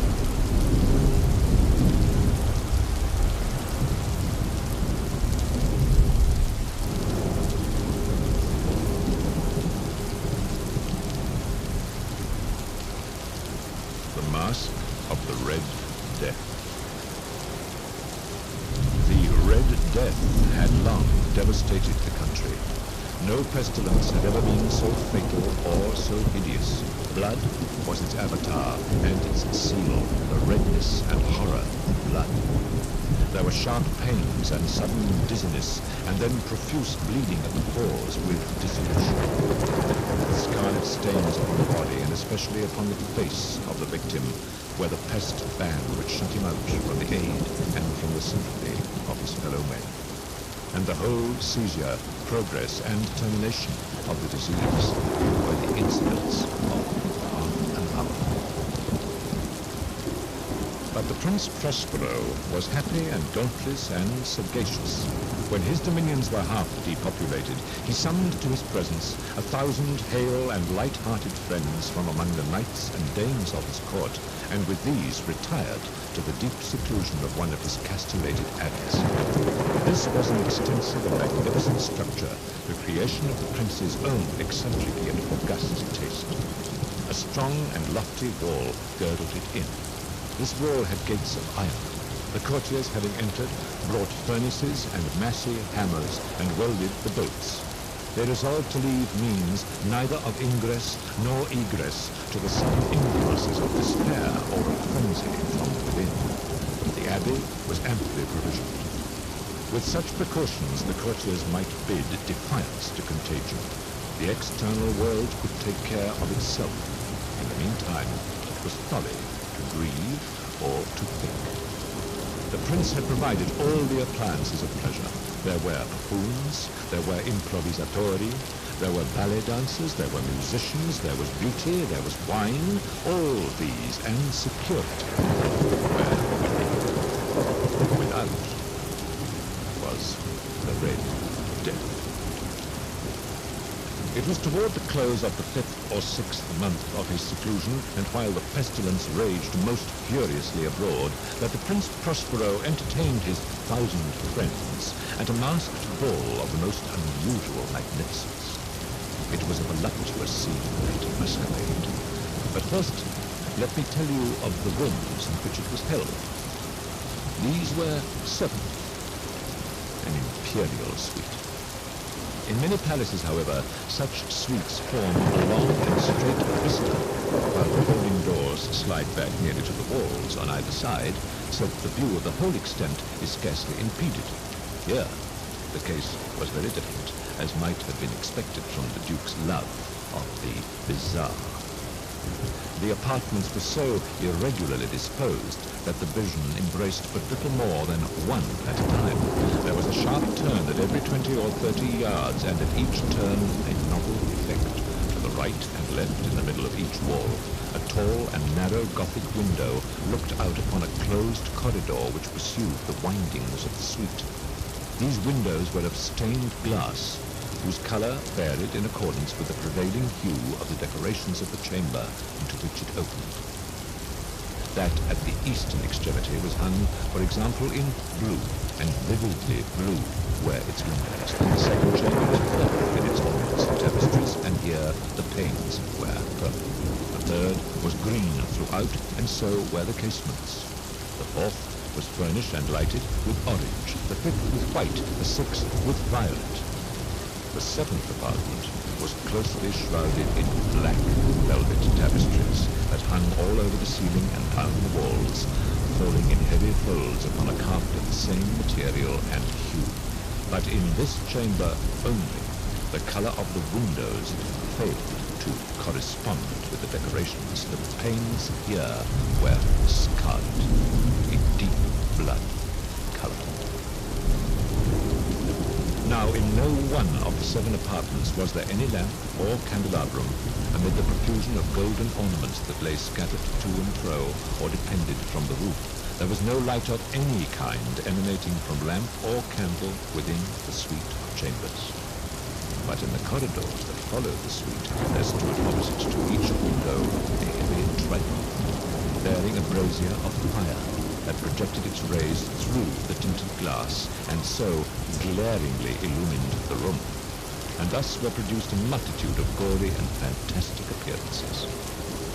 But in the western or black chamber, the effect of the firelight that streamed upon the dark hangings through the blood-tinted panes was ghastly in the extreme, and produced so wild a look upon the countenances of those who entered that there were few of the company bold enough to set foot within its precincts at all.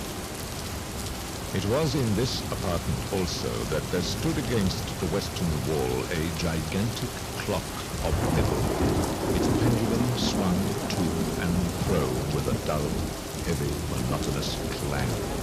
And when the minute hand made the circuit of the place and the hour was to be stricken, there came from the brazen lungs of the clock a sound which was clear and loud and deep and exceedingly musical, but of so peculiar a note and emphasis that at each lapse of an hour, the musicians of the orchestra were constrained to pause momentarily in their performance to hearken to the sound.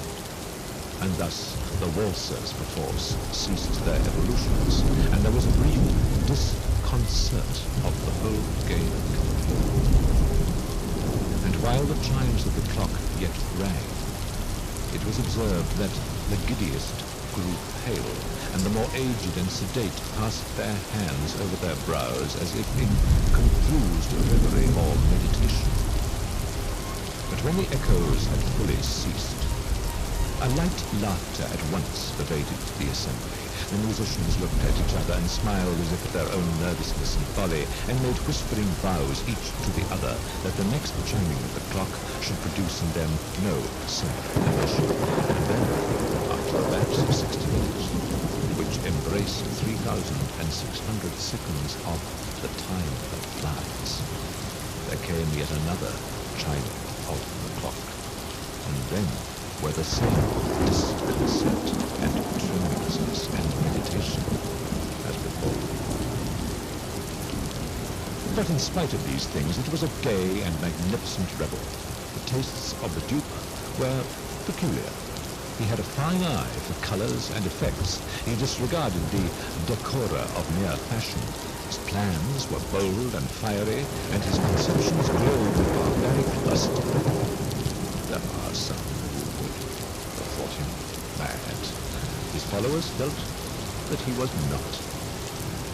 It was necessary to hear and see and touch him to be sure that he was.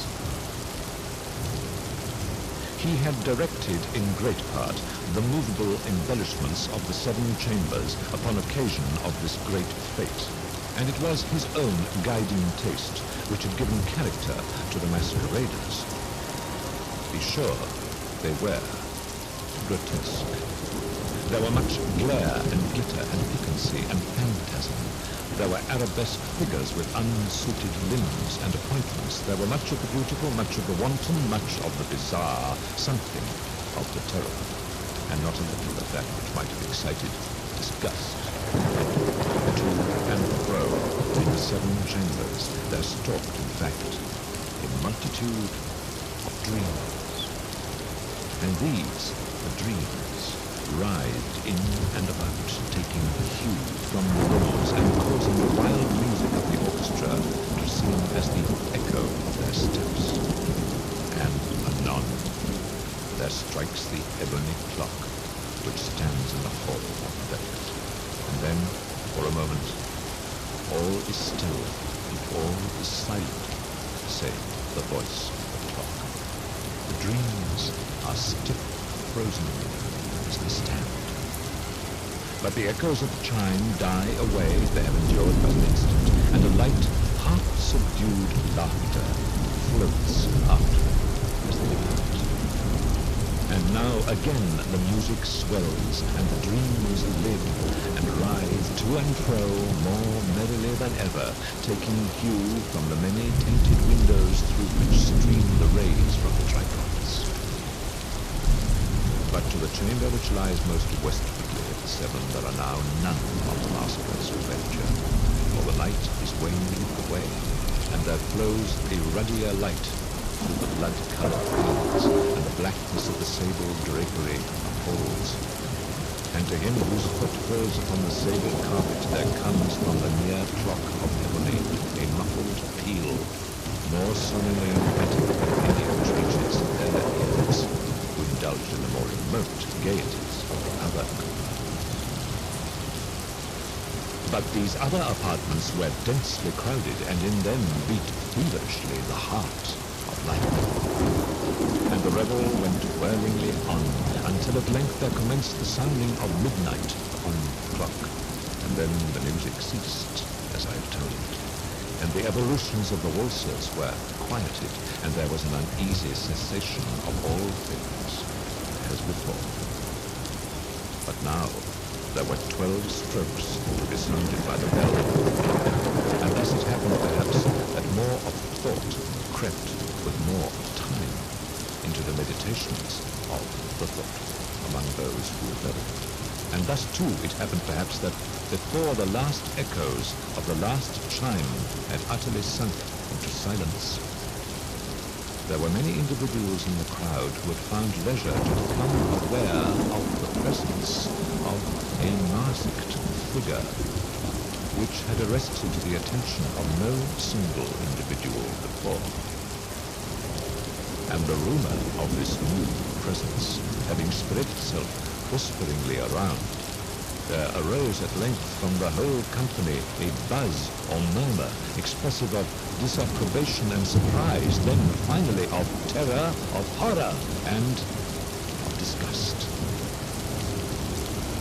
In an assembly of phantasms such as I have painted, it may well be supposed that no ordinary appearance could have excited such sensation.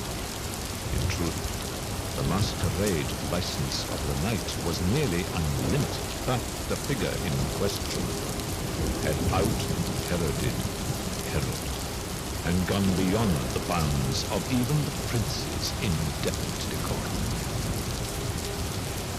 There are chords in the hearts of the most reckless which cannot be touched without emotion, even with the utterly lost, to whom life and death are equally jesters. There are matters of which no jest can be made. The whole company indeed seemed now deeply to feel that in the costume and bearing of the stranger, neither wit nor propriety existed. The figure was tall and gaunt, and shrouded from head to foot in the habiliments of the grave. The mask which concealed the visage was made so nearly to resemble the countenance of a stiffened corpse that the closest scrutiny must have had difficulty in detecting the cheat. And yet all this might have been endured, if not approved by the mad revelers around, but the mummer had gone so far as to assume the type of the red death. His vesture was dabbled in blood, and his broad brow, with all the features of the face, was sprinkled with the scarlet horror. When the eyes of Prince Prospero fell upon this spectral image, which with a slow and solemn movement, as if more fully to sustain its role, stalked to and fro among the waltzers, he was seen to be convulsed in the first moment with a strong shudder, either of terror or distaste. But in the next, his brow reddened with rage. "Who dares," he demanded hoarsely of the courtiers who stood near him, "who dares insult us with this blasphemous mockery? Seize him and unmask him, that we may know whom we have to hang at sunrise from the battlements." It was in the eastern or blue chamber in which stood the Prince Prospero as he uttered these words. They rang throughout the 7 rooms loudly and clearly, for the prince was a bold and robust man, and the music had become hushed at the waving of his hand. It was in the blue room where stood the prince, with a group of pale courtiers by his side. At first, as he spoke, there was a slight rushing movement of this group in the direction of the intruder, who at the moment was also near at hand, and now with deliberate and stately step made closer approach to the speaker. But from a certain nameless awe with which the mad assumptions of the mummer had inspired the whole party, there were found none who put forth hand to seize him, so that unimpeded he passed within a yard of the prince's person. And while the vast assembly, as if with one impulse, shrank from the centers of the room to the walls, he made his way uninterruptedly, but with the same solemn and measured step which had distinguished him first, through the blue chamber to the purple, through the purple to the green, green to the orange, through this again to the white, and even thence to the violet, ere a decided movement had been made to arrest him. It was then, however, that the Prince Prospero, maddening with rage and the shame of his own momentary cowardice, rushed hurriedly through the 6 chambers, while none followed him on account of a deadly terror that had seized upon all. He bore aloft a drawn dagger, and had approached in rapid impetuosity to within 3 or 4 feet of the retreating figure, when the latter, having attained the extremity of the velvet compartment, turned suddenly and confronted his pursuer. There was a sharp cry, and the dagger dropped gleaming upon the sable carpet, upon which instantly afterward fell, prostrate in death, the Prince Prospero.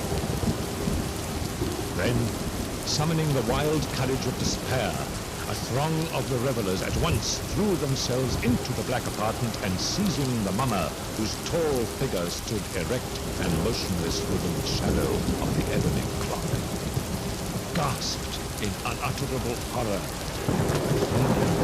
grey silence and corpse-like mask, which they handled with so violent a rudeness, untenanted by any tangible form. And now was acknowledged the presence of the Red Death. He had come like a thief in the night, and one by one dropped the revelers in the blood-bedewed halls of their revel, and died, each in the despairing posture of his fall. And the light of the ebony clock went out with that of the last of the game, and the flames of the tripods expired, and darkness and decay and the Red Death held illimitable dominion over the world.